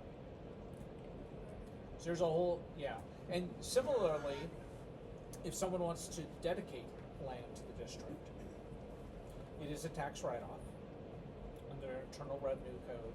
Donation to a government agency is tax deductible, so long as it's used exclusively for public purposes. So what happens is, the owner dedicates it to the agency, the district. The board of directors adopts a resolution accepting the property, and then there's a gift deed, and title is transferred, it comes off the county tax assessor's roll, and you're good to go. Yeah, because We're I not also. gonna vote on anything else, but just discuss stuff at this point. Yes, Okay, so we're not voting on nothing else, right? so you have compensation schedule and office hours, and then we have closed session to talk about the groundwater, but as long as we have 3 of you, we're good. Lee is not feeling good, and Yeah. he did just have hip surgery. Yeah. So I'm gonna say that Ms. Director Hicks could leave at this time, and it'll be okay with everybody. Oh, yes, sure. I was just checking the time. You need help to the car? No. Okay. Good night. Thank you. Would you dispose Yep. of this for me, please? Yeah, I'm gonna bring your Well, I walker was over just to you. talking about our So your walker's right there. If it's I'll get determined this. that, well, I'll it's get never gonna those. be used everywhere again. Here you go. Surplus property. We would never use it for anything. Yeah, if no other use. But then you wanna Just put that decommission the over well. If it Oh, slowly it's doesn't go happening. down, do I need to rush to emergency? That's Oh, about you 6,000. Is it hot? It's warm. And then, Is it red? I don't know yet. Oh, they're all When you go for home, you. look and feel if it's hot or if it's red. Get to Then- emergency if you wanna clear the property. you have to tank it. Feel better, Lee.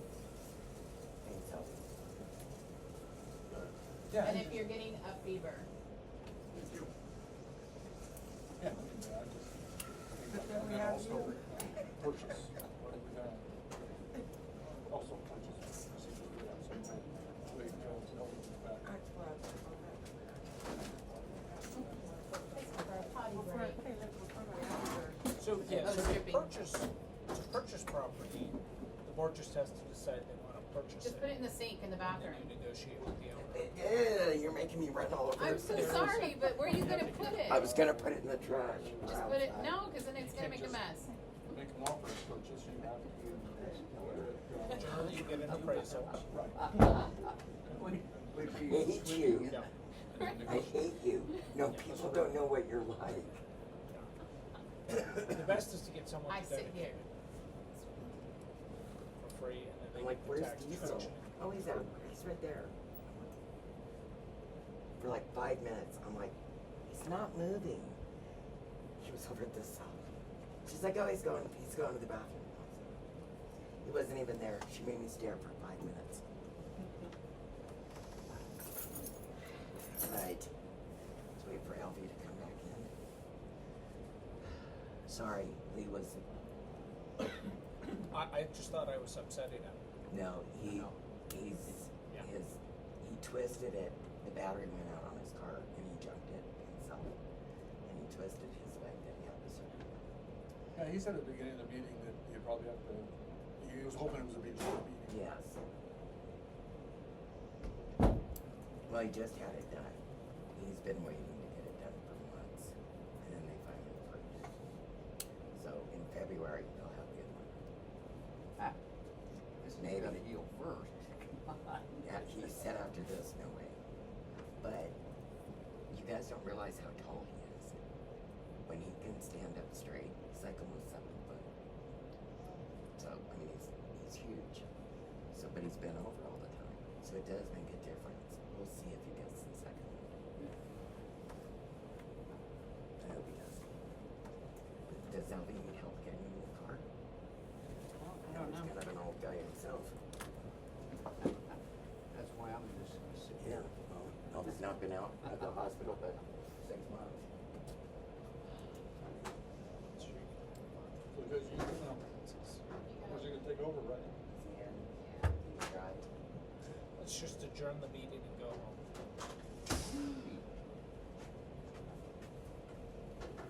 I'm surrounded by hurt people. I don't think Colleen would agree with that. What's that? We were just joking around. He was saying, Oh. we'll just adjourn the meeting and go. Yeah, And I said, that would be no, you're the next line item. Oh, I am? What? Well, it's about you and Russ. Oh, You know, you want us to skip by that line item? No.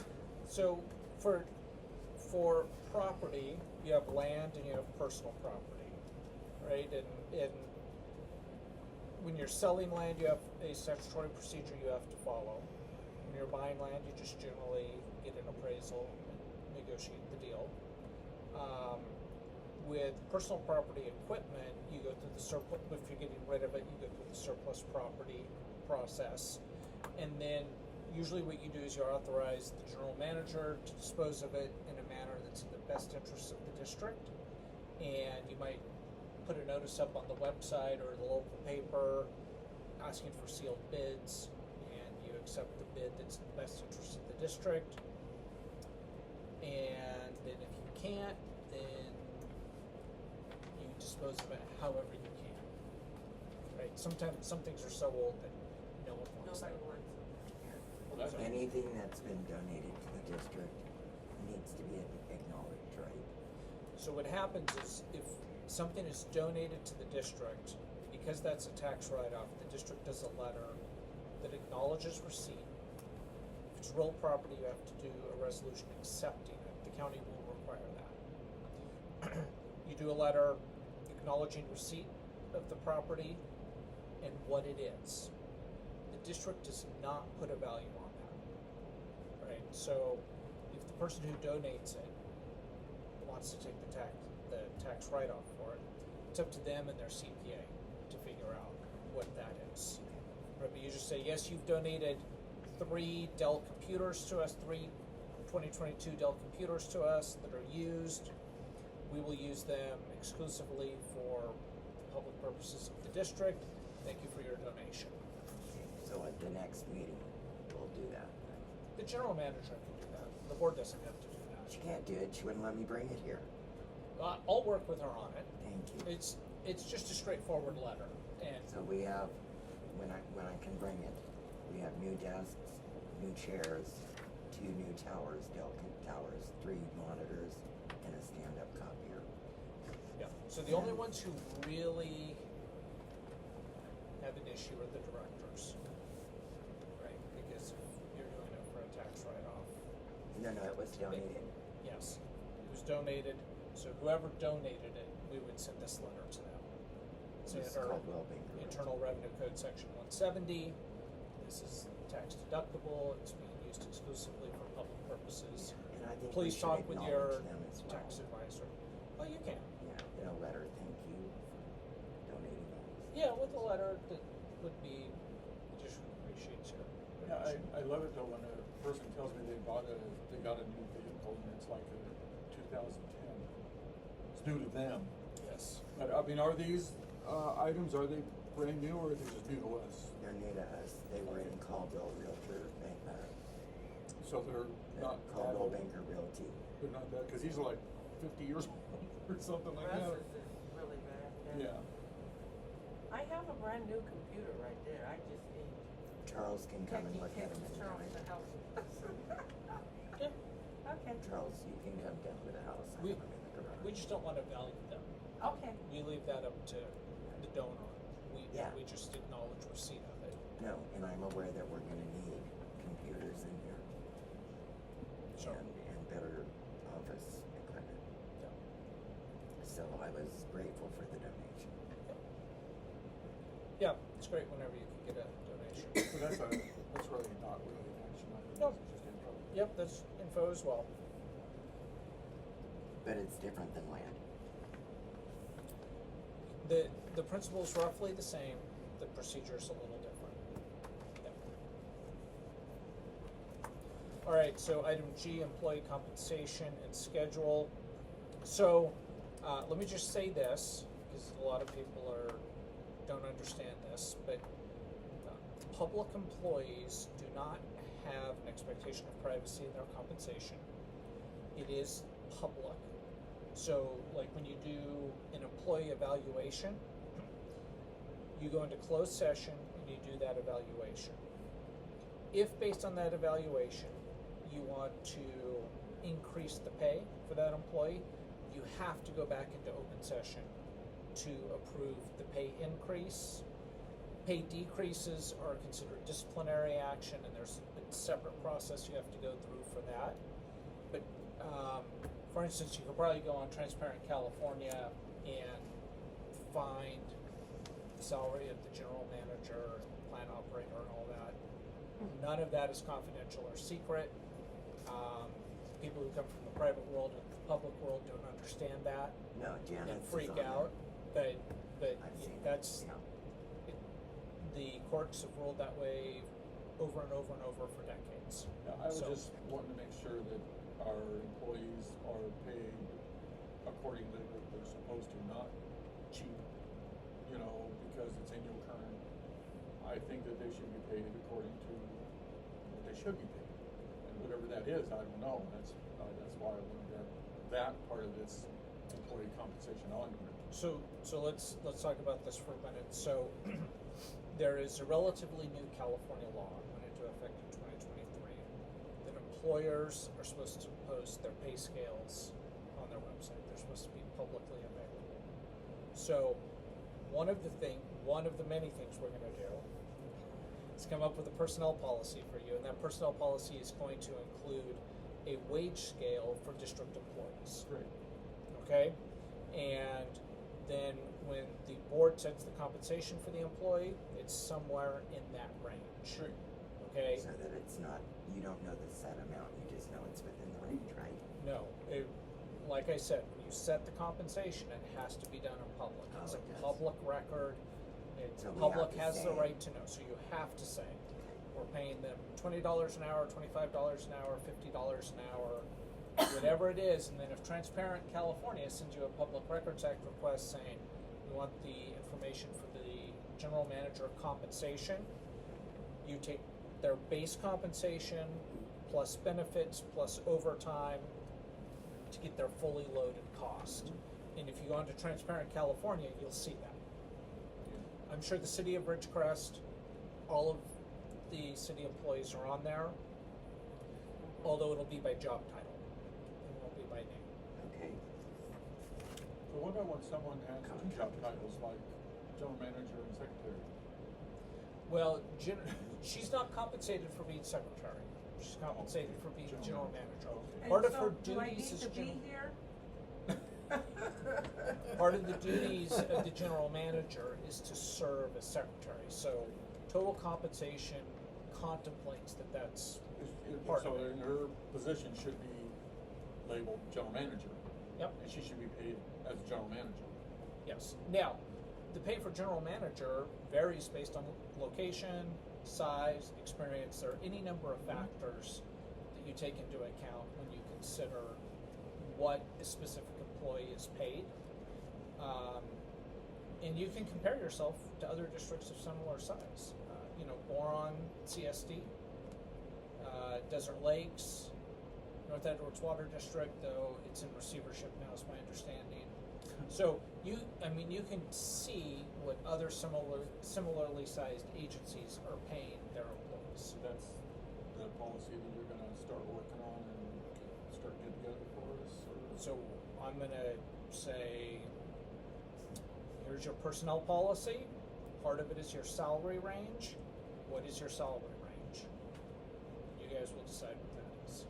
And then are we gonna have to look up ourselves, or are you gonna provide us information to let We us have to know tell what them. the standard rates are for what the range is for that job title or that job? So generally, I don't do that because that's not really legal work. Okay. If you want me to look at it, then you're paying me to look at it. Well, we can look at There's that. So, some, yeah. we could go on Transparent California, right? Yeah. Okay. Oh, I can yeah, show we you how to can- do And then, that. okay, and then it will tell us who we compare to and all that? Okay, Yeah. all right. Good. Okay. So, anyway, and then, yeah, Okay. you should be doing annual performance evaluations, right? At that annual performance evaluation, do a review of compensation. So, yep. And that's part of the governance committee. So the governance committee looks at those types of issues. Okay. So Russ has been here a year, so I should be doing something for Russ, Yeah. or, We can put a form together. okay. Did you have a question? Ask Jackie. I just saw a hand go up out of the corner of I the know, eye. try not to make eye Scott, do contact, not but- trust her. Okay. Do not All trust right. her. All right. Is that it? And that's, no, schedule, Oh, so her schedule.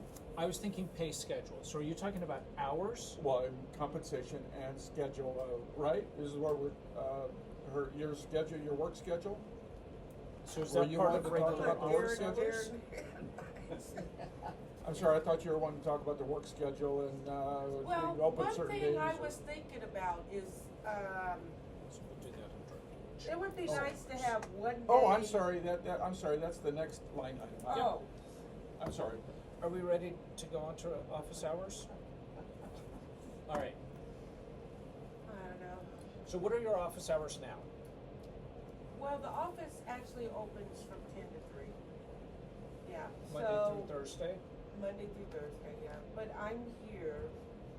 I was looking at opening the office 9 to 4.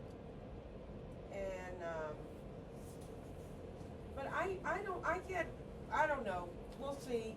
Maybe we're gonna get enough money where I can get some help. You know what I mean? So that is a financial decision of the board, right? Because if you expand the hours, then you're paying more. And so what is it that you're looking to pay? And I think isn't part of the thing that you want to be able to be in here and work when the office is Yes, when it's closed to the yes, public, yes, so you yes, can get stuff done? yes. I was thinking maybe she could do like 2 days a week open for business and then the other 2 days be, by appointment. No. No. Oh, excuse me, sorry. Wow. That goes down Listen, you the- guys, listen. We have to start running this like a business. We're losing money. We are losing money so bad, it's embarrassing. We need to figure out where we need to cut back and where we need to get money and how we need to fix it. And so far, I haven't heard anybody. I see places where we can cut. I see places where we can go and try to get money.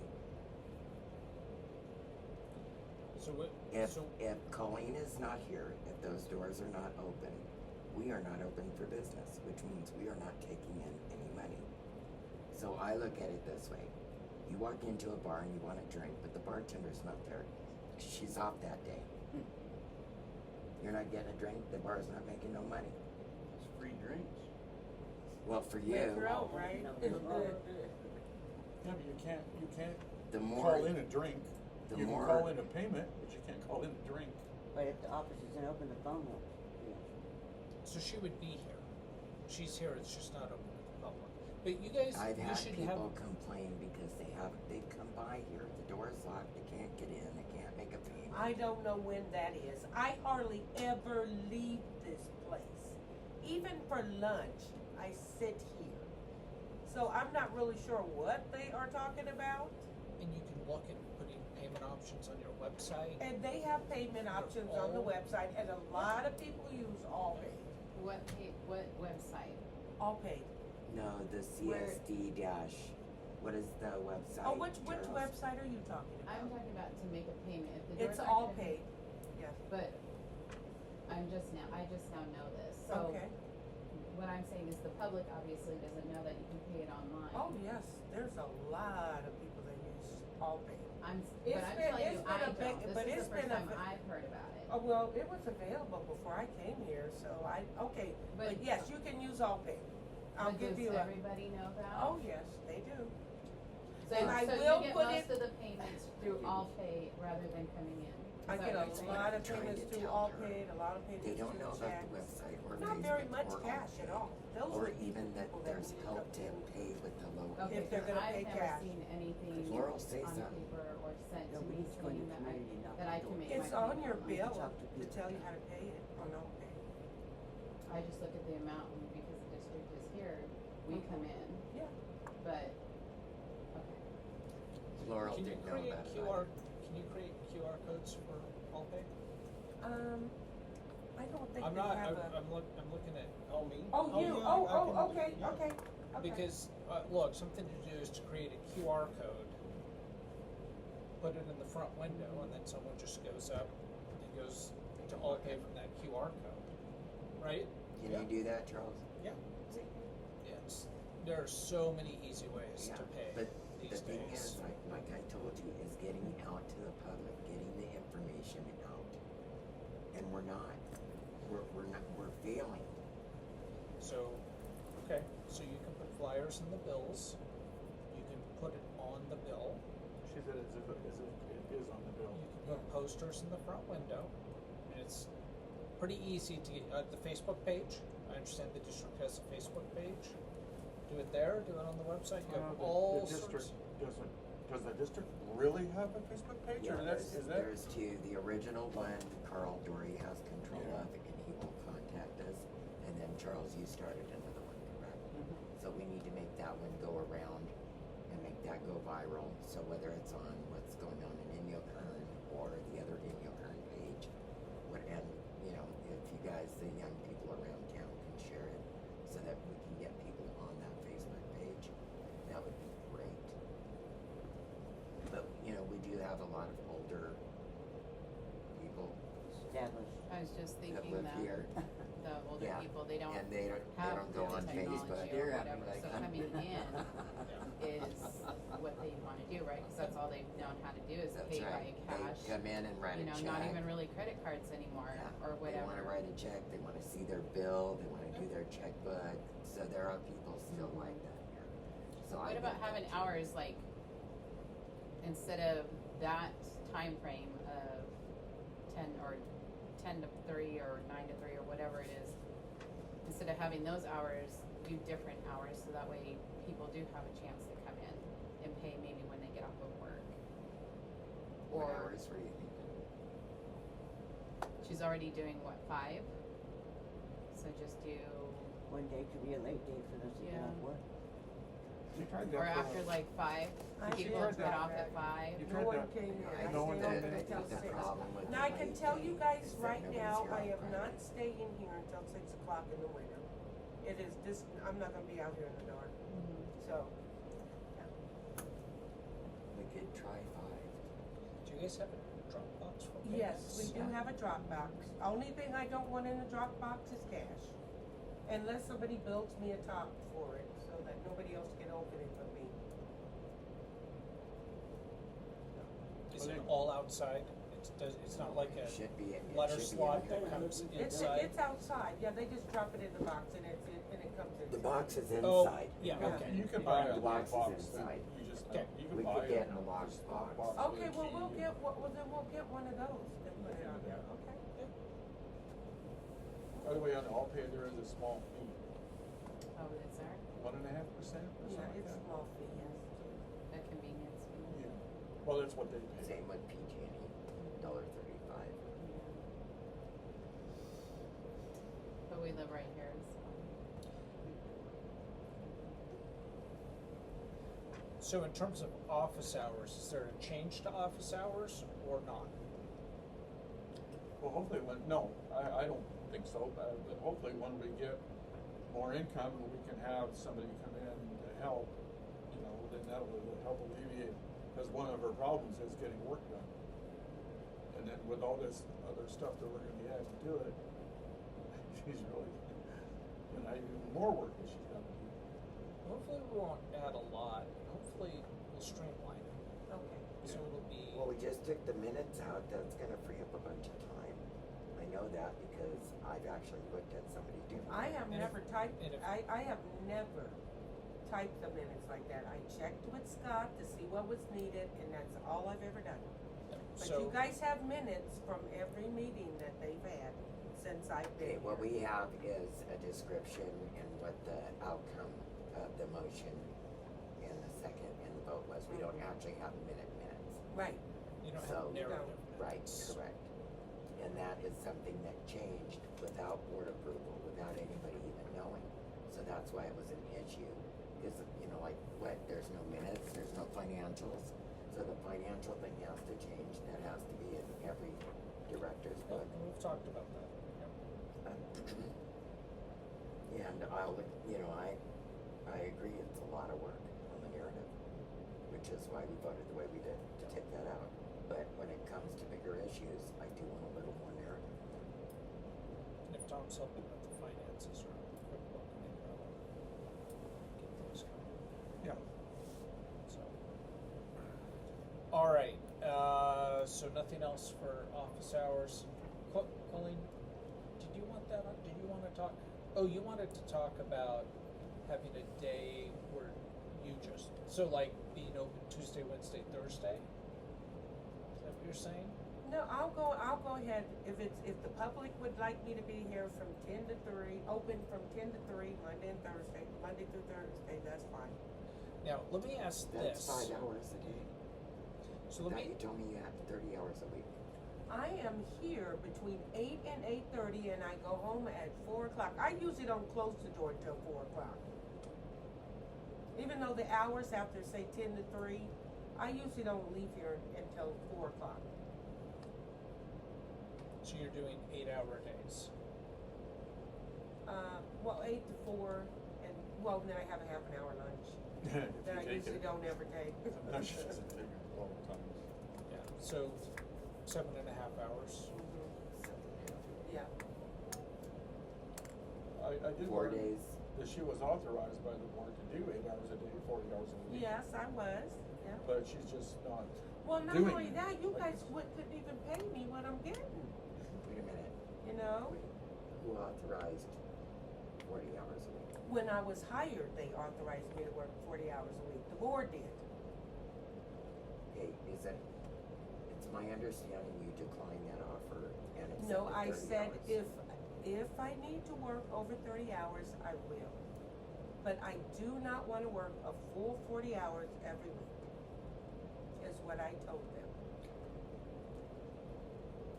Does that make her 30 hours part-time? Yes. Because she did not accept the 40 hours. No, I accepted the 40 hours. Part-time, If I need to full-time work, is defined by a couple of things. One, it's defined by the employer. Second, if the employer has a benefit plan, it may be defined in the benefit plan. So there's no statute that says 40 hours constitutes full-time, 30 hours constitutes part-time. 32 was full, 30 came over. So if you're an employer over a certain size, you're required to provide benefits to your employees. 25 or 26 employees, right? That's just for purposes of benefits. That's defining when you become eligible for benefits.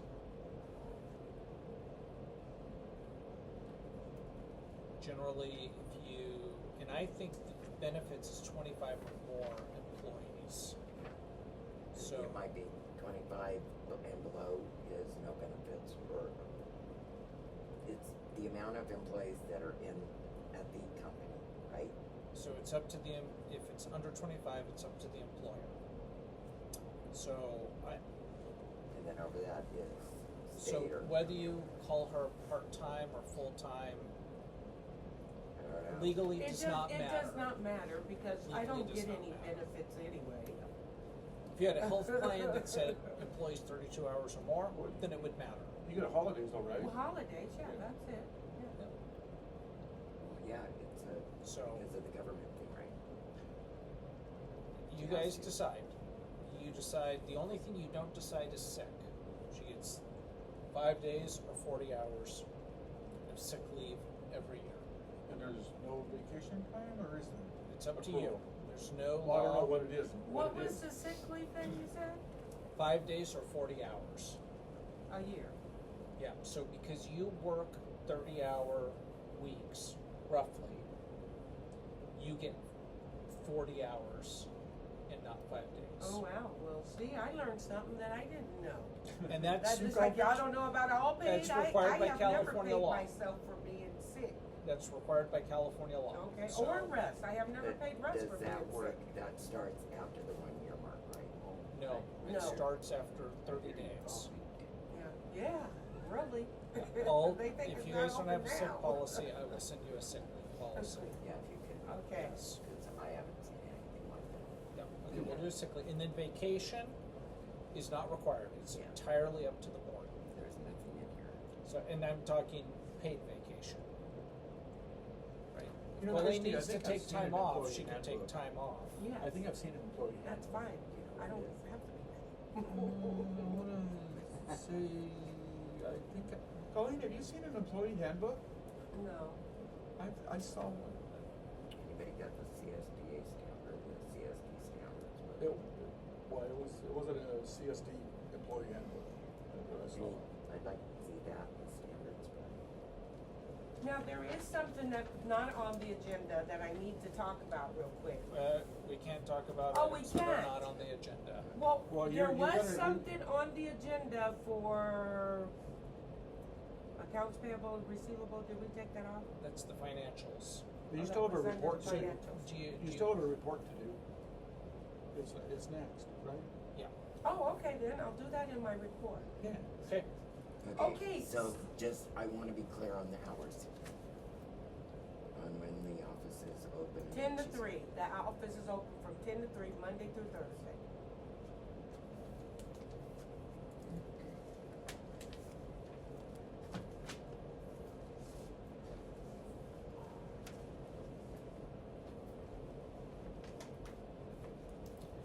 Okay, so when I started here, it wasn't really explained to me all the stuff that you guys owe. And so when I started seeing these little things and I was paying interest payments, I was like, well, why am I paying that? Well, anyway, people are now contacting me and they're not real happy with me. They wanna, okay, so we have this company and it's called, SDRMA. And they cover all of our workers' comp, our insurance, the property liability, and all of that. And I'm gonna get you guys of all the accounts payables of what's due. But right now, you guys have a bill, or the CSD has a bill for this company of $27,244.91. It has not been paid. I don't know when the last time it was paid, but the bill's all the way back to 2023. The only reason they have never dropped us, because we are a government agency. Yeah, so SDRMA, Special Districts Risk Management Authority. Yes. It's a Joint Powers Insurance Authority. If you're a member of CSDA, you're a member of SDRMA, Yes. right? And so what you have to pay them annually is a membership fee. That membership fee is kind of based on your history, your claims history. So this is a bill you want to pay. Because You want to make sure you have your insurance. Yeah, because that provides director's insurance Colleen, for it's us. never been paid since you've been here. No. Well, I mean, Did I'm paying little, they send me bills for interest. And so I finally asked the guy, I thought we only owed them $1,457 by looking at this. And then he did call me and explain, no, you guys have never paid this, and this, and I was like, okay. So they want a payment arrangement set up where we can start making payments to them. So after I told them we had a new board and I was gonna bring it up to the board, and then we will go from there to start setting up payment arrangements for them. Yeah. Yeah, this is a priority. Yeah, 'cause like I said, this is So director's insurance. I don't know the full extent of coverage. So you'll have workers' comp and presumably general liability. And all of our properties, This building, everything the are- well, the yes, truck, all of it's under there. So everything. do you know if you have directors and officers? I know, I will have Yeah, to check on that. I looked I into think it. you I did saw look it, and into that, yes, Tom. It's in there. Okay, Yeah, so you definitely want to make sure this bill is paid. okay. And come up with a payment plan and, Yes. you know. But this is Okay. part of the problem is you don't know how much money you have to pay each month. Okay, and then, do you guys wanna Yeah. want me to keep going, or? Well, I get crunch numbers, I just need to know how many meters are being charged. That's the other thing that wasn't brought up. Jesse says 266. When Tim was here, he said 241. Colleen tells me 238. How many meters are there? Meters or connections? Meters. There's 242. That's the last. Well, number. that's with the owners getting a bill. The residentials. Yeah, the owners are getting, they want their whatever their renters Tenants. bills. They're renters. A few of them are getting them, because they now know that they are responsible to pay the water bill. Yeah. So, But, yeah, the 242 was the last number that I was given, that we had 242 meters. There was 238, then Russ found a few of we them. did find some, and we And then just it went found to some more. 239 and 240, and I thought it was 242 right now. Okay, I will tell you that when I finish the billing this time. It'll probably be helpful for you to just come in and sit down and work through this. I would like to know how Jesse Dollywall came up with 266. Does Where was that at? Did he On one intend of the reports? commercial? It's in his report. Nobody knows. No? Never heard of that. I have never heard of seen that 266. report. Have you seen the report? So when we do the final corrective action plan, we'll include all of that data. Now, there are a lot of dormant accounts. Oh my. You How guys many of have those no- have meters I- that are, who knows where they are, but. Well, not only that, the thing is that, people didn't understand that the bill needs to be paid before you can set it dormant. So I started looking into the accounts and I pulled a report and I about fell out of my chair. You guys have $127,000 in dormant accounts, where they let the owners walk away and never pay the bills. Some older, what's the oldest one? 10 year, are we talking 10 years or more? Yes, some of them are If it's 10 past years. 4 years, Yeah, it does not matter. yeah. Yeah, so we gotta quantify that. And we really should get working on that if you guys are gonna put them on the 50299. Yeah. Yeah. You guys are just gonna need to spend some time going over it. So, Just a little. just a little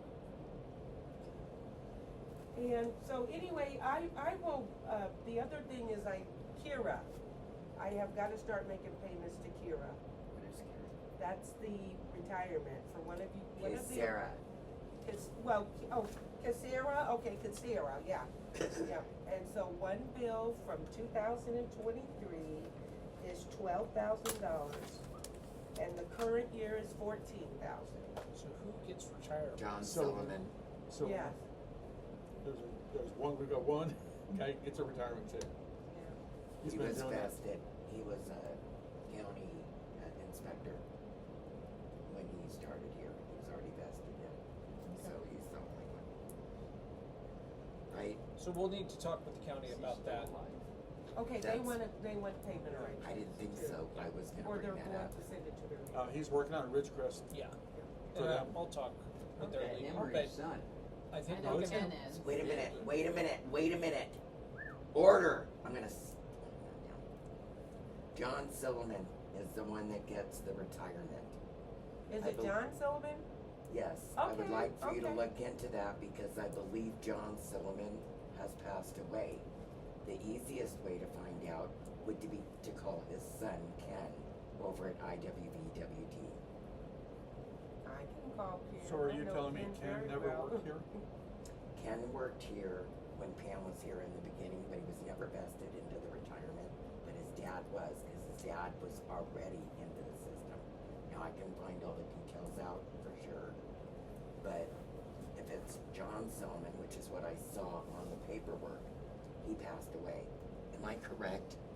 Well, I don't know if he passed away or not, but he was the one. He was the one that worked here, right? The one that had the retirement. Yeah. Well, I I don't know thought- if he had any retirement or not, but he did do some work here. We had Well, two, Ken Ken is- and John. Ken has worked here, and as far as Ken I worked was here concerned, briefly under Pam. Well, I and then thought it went was- over to IWVWD. okay, She well, I had guess we'll Ken, look into that. And she had Brian Beatty. We'll have to look into it, cause, I'd seen, yeah, okay. I will check, I thought it was will Ken check Sullivan that was out. getting the I retirement will check. check that out on Monday. He's the only one. He's the only one that ever was vested and got the retirement. Well, how long has he been gone, do you know, John? Well, We'll if he's, find out. if he's gone, then, Well, we need to find out. I Yeah. said we're gonna find out. Do we have he lives, the house is over here, right? Over on The- Plains? I don't know where the.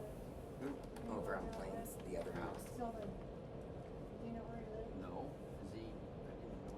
They grew up in the two-story house, and then after the kids were grown and gone, then he moved over, John moved over to the house in Roman Plains. Okay, we can check it out and see. I wonder if he was a beneficiary though of his dad. Was he still in county? Yeah. die. Does your retirement Depends on continue the- till, Depends on the plan. So for instance, my father-in-law worked for the US government for 40 years, and he gets retirement, and then my mother-in-law's passed away. Under the plan that he came in on in the 50s, she got until she passed away. right, So it depends on what your plan says. but not you, The son would not. yeah. I don't Spouse, think so. right? But, Only the spouse. Yeah, if the plan provides for that. Lori, okay, moving along. thank you. My phone is not working. Do you have anything else for your report? Oh yes, there is gonna be a new district, and it's called it's a care district we're gonna all be encompassed in. I just got this report from, Bud Rice with LAFCO, and they're sending out someone to help out with the Ridgecrest Hospital. Alright, so this is East Kern Healthcare District. Yes. Which is located out of California City.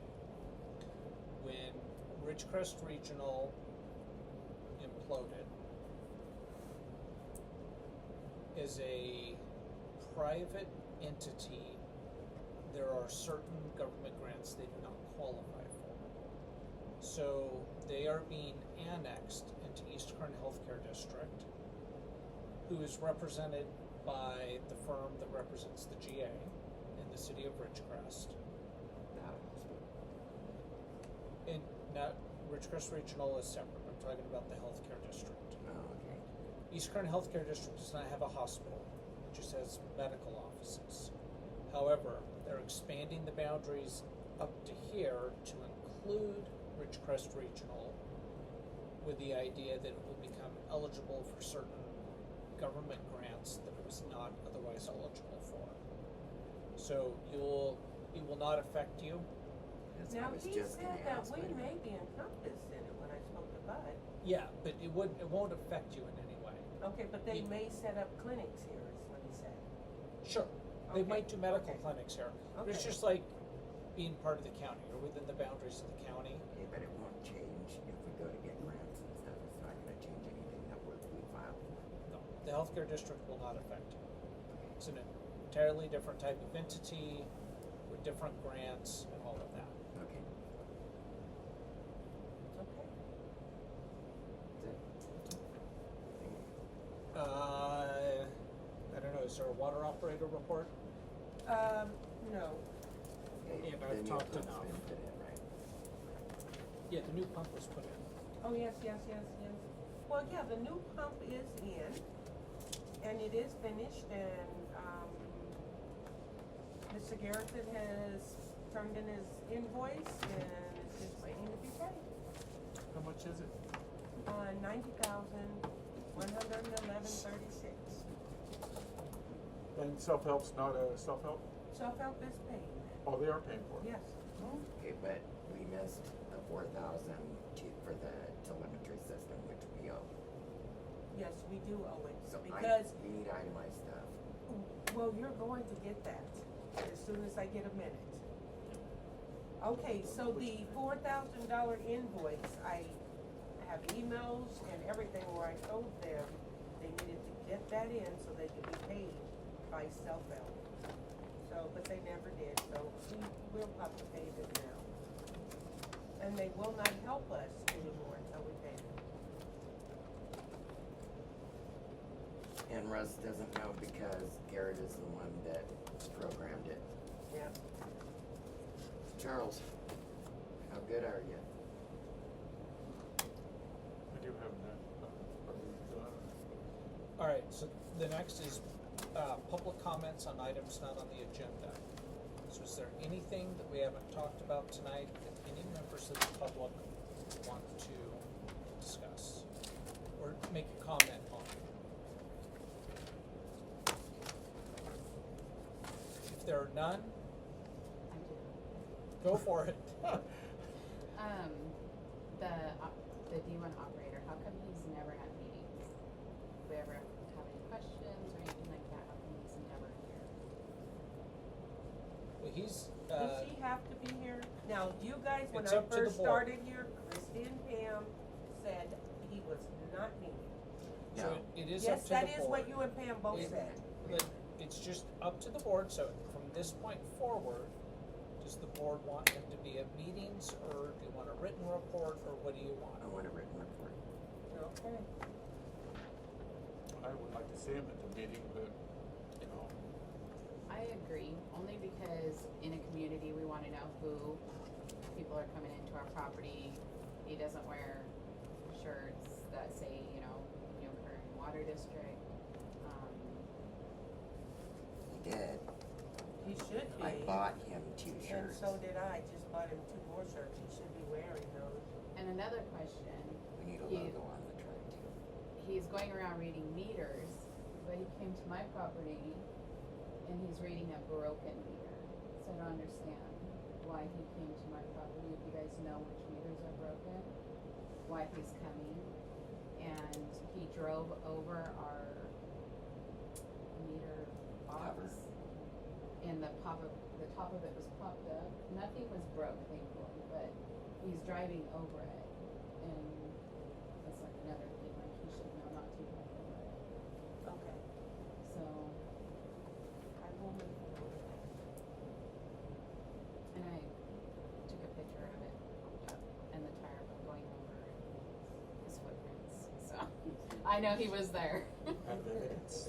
I do have evidence, but he doesn't wear the proper attire, and that's like another thing, like, You should make sure he knows. yeah. Yes, Yeah. and I did. I paid out of my own pocket for blue shirts that have the logo on it. So in the evaluation, you need to make sure he's wearing the uniform, Okay. and if not, note that. Okay. And the other thing is, I've told him over and over, he needs to get that little light for the top of that truck, so I will, let him know that He needs to have go a and get yellow that. caution light on the top. Yes, But I he would does. also like logos on the side. There was always supposed to be logos. Yeah. Didn't you create them? The logos? I did one, they never changed it since then. There should be That was logos very- here to put on the truck somewhere. Or Steve? even just the name. Yeah, Okay. Because people don't know, and I told you when I bought him the shirts the first time, it's because my phone was nonstop ringing. There's some man in my yard. There's some man walking around my house. And that we have a lot of elderly people here. They don't know Russ, and of course they're gonna be scared. Should we get ID tags maybe? I think that. I got him an ID tag. He has an ID tag you should be Yeah. wearing on his shirt? Yeah, I got He him a tag. does? Yeah. I think if he just comes to the meetings and the public can see who he is, and if we have any questions to ask him, maybe about whatever meters or whatever, he can answer those as well. But Well, if you It's want just him, do being you able want, to guys, see. does the I board mean, want he him he here? has taken a lot of heat when he's not been here. I mean, from the audience or the property owners. He has, people have complained about him not being here. Yeah, okay, well. So, if- I mean, a if report's it's- good, but I would like to see him here. But Tom, you have to pay him. It's if he Well, can but stay I away. can, I'll have him go home earlier and then he'd come back. And if you want a written report, I would specify what you want in that report.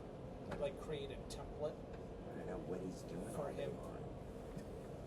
That's fine, but I would create a template of the information that you want. That's on a time card he should be filling out, huh? With detailed, description. I of just what wanna he's doing. know, where are you? What are you doing? Well, so is Colleen. Colleen was doing that 'Cause too. I've had about enough. I've heard things and I've had about enough. Okay.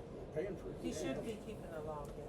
Hey, you look How many at it. miles is he driving a week in that Well, truck? I haven't looked at it. Colleen, He has a book that I will check that. Yes? do you know how many miles he drives in a week? Did you ever get that mileage report, LV? Okay, I will get on that right now. He should drive the truck. Now you guys, okay, when I started here, this is the way things were going. So you guys now have to decide, do you want him to drive your truck home? No, No, I don't think so. I do. I You don't. do? Okay. Because we don't have a place to store it that's secure. We have a well yard that has cameras. And a locked gate. That's just as safe as his house. The company vehicle should not be used for personal business. If he does not have a vehicle to get to work, then he needs to get one. I have a vehicle to get to work if I had to go to work. Well, now, I was told when I came here that That's he because drove of that Jack. truck home because you guys did not want it left here. At Or different the board did different not want it left here. circumstances. Bonnie drove it for months. She was filling it up, driving it back and forth to Ridgecrest up to Lone Pine, because she'd rather drive Jack's truck than her car. So then she finally released it over to Russ. Does Russ have a DMV printout? Have you done a drug test on him? No, I have Do not done we a know drug that test on he it. is No. qualified to drive our vehicle? Because if anything happens, we, the community, the district, is responsible. And clearly, we don't have insurance. We So- have insurance. Does he, Yes, the we question do. is, does he have a driver's license? Yes. He I has don't a know. he Nobody's does told me. have a driver's license. I have a report, and he is good to drive the truck. I've talked to the insurance company. They are sending me something, no cards, but something that Russ needs to keep in the vehicle in case anything happens. Just I've a already basic checked report. into all If- that. If he's not cleared to drive it, I've been scared about that from day one, because they Cleared didn't by have who? insurance. They didn't have insurance when Bonnie was driving it before. Well, no, We they have insurance always now, had and he's been insurance, cleared yeah. now. So he called and asked if it was okay if he could drive the truck without the insurance, was why it's bothered me the whole time. So- Who didn't have insurance? I'm sorry. There wasn't insurance on the white truck. Yes, So when there's Jeff always been Cooper- insurance on the white truck. Jeff Cooper and his helper were here, and they were trying to figure out if Russ could even drive the white truck, because they were going around cleaning the meter boxes. And they said there wasn't insurance. Well, I It was have okay spoke for with him the to drive. SDRMA, that truck Yeah. is covered, has never not had insurance on it. Yeah, So, it's, yeah. No, I But- might, And he I might doesn't say, need an SR-22 filing or anything I like that. might say the insurance for that commercial vehicle, the vehicle, it may not cover him for personal use. It won't, so alright, So that Okay. that may be where the no insurance is if it's personal use. So, Yeah. look, often operators have company vehicles that they drive back and forth from home. Right. Because they get called out. Yes, And yes, they need to have that's their right. tools and equipment. Yes. So rather than run into the yard, they take the truck home with them, Yes, but they don't use it for personal reasons. Right. They can't use it to run to the store or Right. the movie theater or pick their kid up from school. yes. It's purely there for district business, and that is not uncommon at all. That's right. And so, I don't know, Russ, I believe, now this, I don't know, we're gonna get a mileage log that we're gonna keep. He should already have that log for you. But anyway, though, it is my understanding that Russ drives that truck home and he doesn't take it anyplace else. So, And that's not uncommon. Right, I have something to add to that. When there has been emergencies here and we've called him and we've needed him, he doesn't answer, but he still has our vehicle. So that's an So that's issue. something you have to deal with, but as far as him having the truck, I mean, it's up to you guys. If you don't want him to have it, then that's fine. But, you know, it's not uncommon to have them. He should be responding, he should be in his uniform, he should have his name tag on, yes, you should have a mileage report. yes, okay, Time for his annual review. yes, it is. Has Russ done, anything to get a D2? As, he takes classes, he's doing classes, yes. To get his D2? Mhm. Do you know He how- also would be, he's interested in working, for the wastewater plant also. I don't think that's gonna, I mean, I know there's an effort to try it, but personally, I don't think it's feasible simply because I understand it takes like 2,000 hours. He's gotta be there with somebody, and if the guy's only there one day a week, Yeah. it's gonna take him 5 years, Or- you know, to get the hours in. Or if he's working under his license, after he completes all the training. Scott, contractors don't get benefits, right? What kind of insurance do they require? From So- the district? So the district should have its own, right? Okay. When you hire a contractor, they should have their standard auto, workers' comp, general liability. And sometimes they name the district as an additional insured, sometimes they don't. It depends on the nature of the work. Well, I would expect that if it's a long-term, like Garrison, you know, or somebody that we use a lot, they should be held to a higher standard than somebody that we just hire once every 6 months or once a year. So someone like Garrison typically will refuse to name you as an additional insured. However, if you hire someone to come in and operate the sewer plant, right, and they have insurance, then you would want them to list you as an additional insured. Do we need to ask them what their coverage is to make sure that we're at a minimum 2 million or this or that? Certain standards that we have to maintain or want to maintain, we Yes, want sir. to make sure they maintain too. Yeah, so generally it's a 1 in 3 policy. 1 and 3. The last couple of years, people have started going to a 2 and 4 policy. But Million? Yeah, but usually it's 1 in 3. So we just want to. Or 1 and 1. I Yeah. mean, a lot of it is, what are they doing? California. How often is it happening, and what is the risk? Okay. So like if you went with a 1 and 1 policy, some people do that. If you do a 1 and 3 policy, that's pretty standard in the business world. That's normal. Yeah, that's pretty standard. It's starting to shift to 2 and 4, but I don't know. Just ask them to provide A certificate of certificate insurance. Yeah. Okay. Yep. And then, Scott, I didn't understand when you said list us as additional insured? Yeah, so Russ is an employee, right? Yes. So you don't have to worry about him. But Tony's not. So but you have the sewer plant operator. Yes. is he going on customers' properties, or is he just working out at the Well, ponds? see, and that's the thing. In the policies, he is supposed to check sewer connections. That is the job of the sewer plant operator.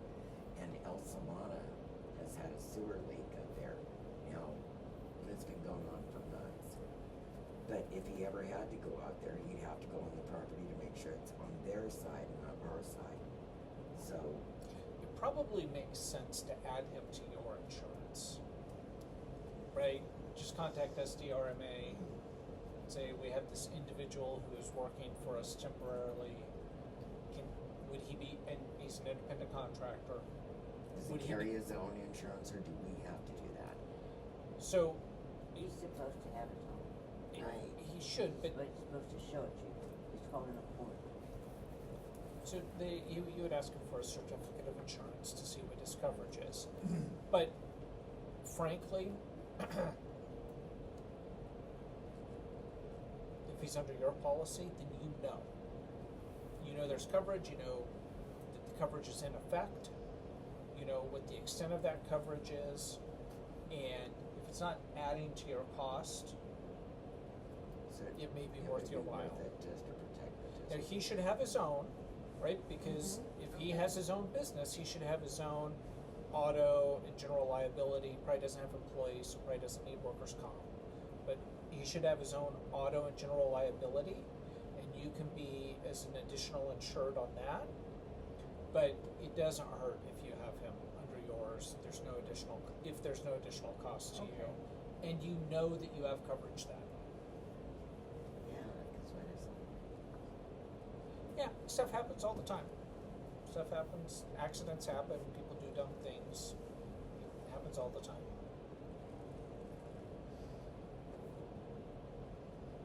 We made a decision about it too. Is that an agenda item? Does that need to be, it doesn't need to be agenda item? What, is he currently doing it? Does he Yes. currently take Yes, the he truck home? does, yes. He might And consider he that a is, perk. he's pretty much on 24-hour call. Yeah, but you can't get him 24 hours. I understand that. He doesn't answer his I phone. understand that. You know that I understand that. So, It's kind of a privilege to take it, right, like Yeah. at work. Yes. well, one thing that I will do in the evaluation, if Russ does not start answering his telephone, Do we know why he's not answering it? well, I got a hold of him today because, yesterday I got an alert from the well yard. And so I'm freaking out because I can't do anything at the well yard. So it turned out it was him at the well yard testing the system, you know what I mean? But I didn't know that. The thing called my cell phone and said that one of the pumps failed. And so I was trying to find him. Finally, I did tell him, I said, Russ, I texted him, get your phone off of Do Not Disturb. So But it wasn't on Do Not Disturb, I guess it turns out. I don't know if it was turned all the way down or what. But why I don't you will talk in about the, the soft line? go ahead, I'm sorry, Why Scott. don't you talk about the soft line? Okay, all right, okay. Offline. Thank you. Does he let you know on a daily basis what his plan is for the day? I was just gonna ask. No, I try and give him a plan for the day when we have things going on that needs to be I done. think we should. He does government reports and stuff like that, so. Are we done? But the communications isn't, he's not communicating with you if he's going to the Not well quite. and he's Still setting the got a alarm little- off. just- She's like, Well, I yeah, mean, that's what yeah. that. You know what I This is mean, all- like the Yes, communication yes, with exactly. you Yeah, should yeah, be yeah, there, You probably and don't he's want to not, be. yeah. you know. Yeah. So Okay. you have your evaluation. Yes, to do. okay. Okay. Are there any other public comments? Are there any board comments? I have a couple quick ones, hopefully. Colleen, is there a status of the appointment of a replacement for Tim Carroll? What is going on, Scott? So the county is telling us different things. Let me work it out with the county. Okay. One person at the county is saying they didn't get it, another person is saying they did, they're from different different offices, so let me work it out. Okay, and then the other one I had was, somebody had mentioned something about, Russ, even though we're gonna be on flat rate, to possibly read the meters anyway to have the record For accounting. for accounting Okay, purposes. and To are we read the gonna do meters that? anyway. Okay, that's fine. Yep. Cause there was a young lady here at that one meeting, she would like that information. Yep. So, yeah, let's make it available to It's her, actually yeah. a bookkeeper. I think it'd be very helpful. Would you for put it the on the district. bills anyway? Would you go ahead and put it on the bills? No. There's no way I can put it on the bills. Oh, okay. No. Okay. But it'll be public record if they wanna come here and see how many units they use during the month. So customers can see for themselves, but But not not others. Not Versus other somebody people, else. right, I understand that, yes, I do understand. Oh, I'm sorry, real quick. Are directors authorized to drive that truck? Insurance-wise, I mean, or not? That's an insurance question. Oh. I will probably have to find, okay, do you wanna drive that truck? No, I'm just putting it out there for, Okay, I will ask the insurance company. maybe Larry wants to become a board member again. Who's that? Larry. I'll ask him. Okay, director's driving truck, okay. Any other director comments on items not on the agenda? Yeah, I had one and it just moved right out of my head. I thought I saw I waited something. until it was gone. Okay, So for closed session, I'm just gonna talk with Colleen and see if I can get the updated pumping records. you went on today? Oh, not today. So Yeah. we're gonna talk about that in closed session? No, No, right now? I think we can skip closed session Okay, tonight. all right. Yes. And then Okay. if you and I will talk, I'd like to Okay. get the updated records. Okay. You gave me, I think 21 or 22? I can't remember which one, but yes, one of those, yes. All right, so there will be no closed session or closed session report. Okay. Leaves us at adjournment. Time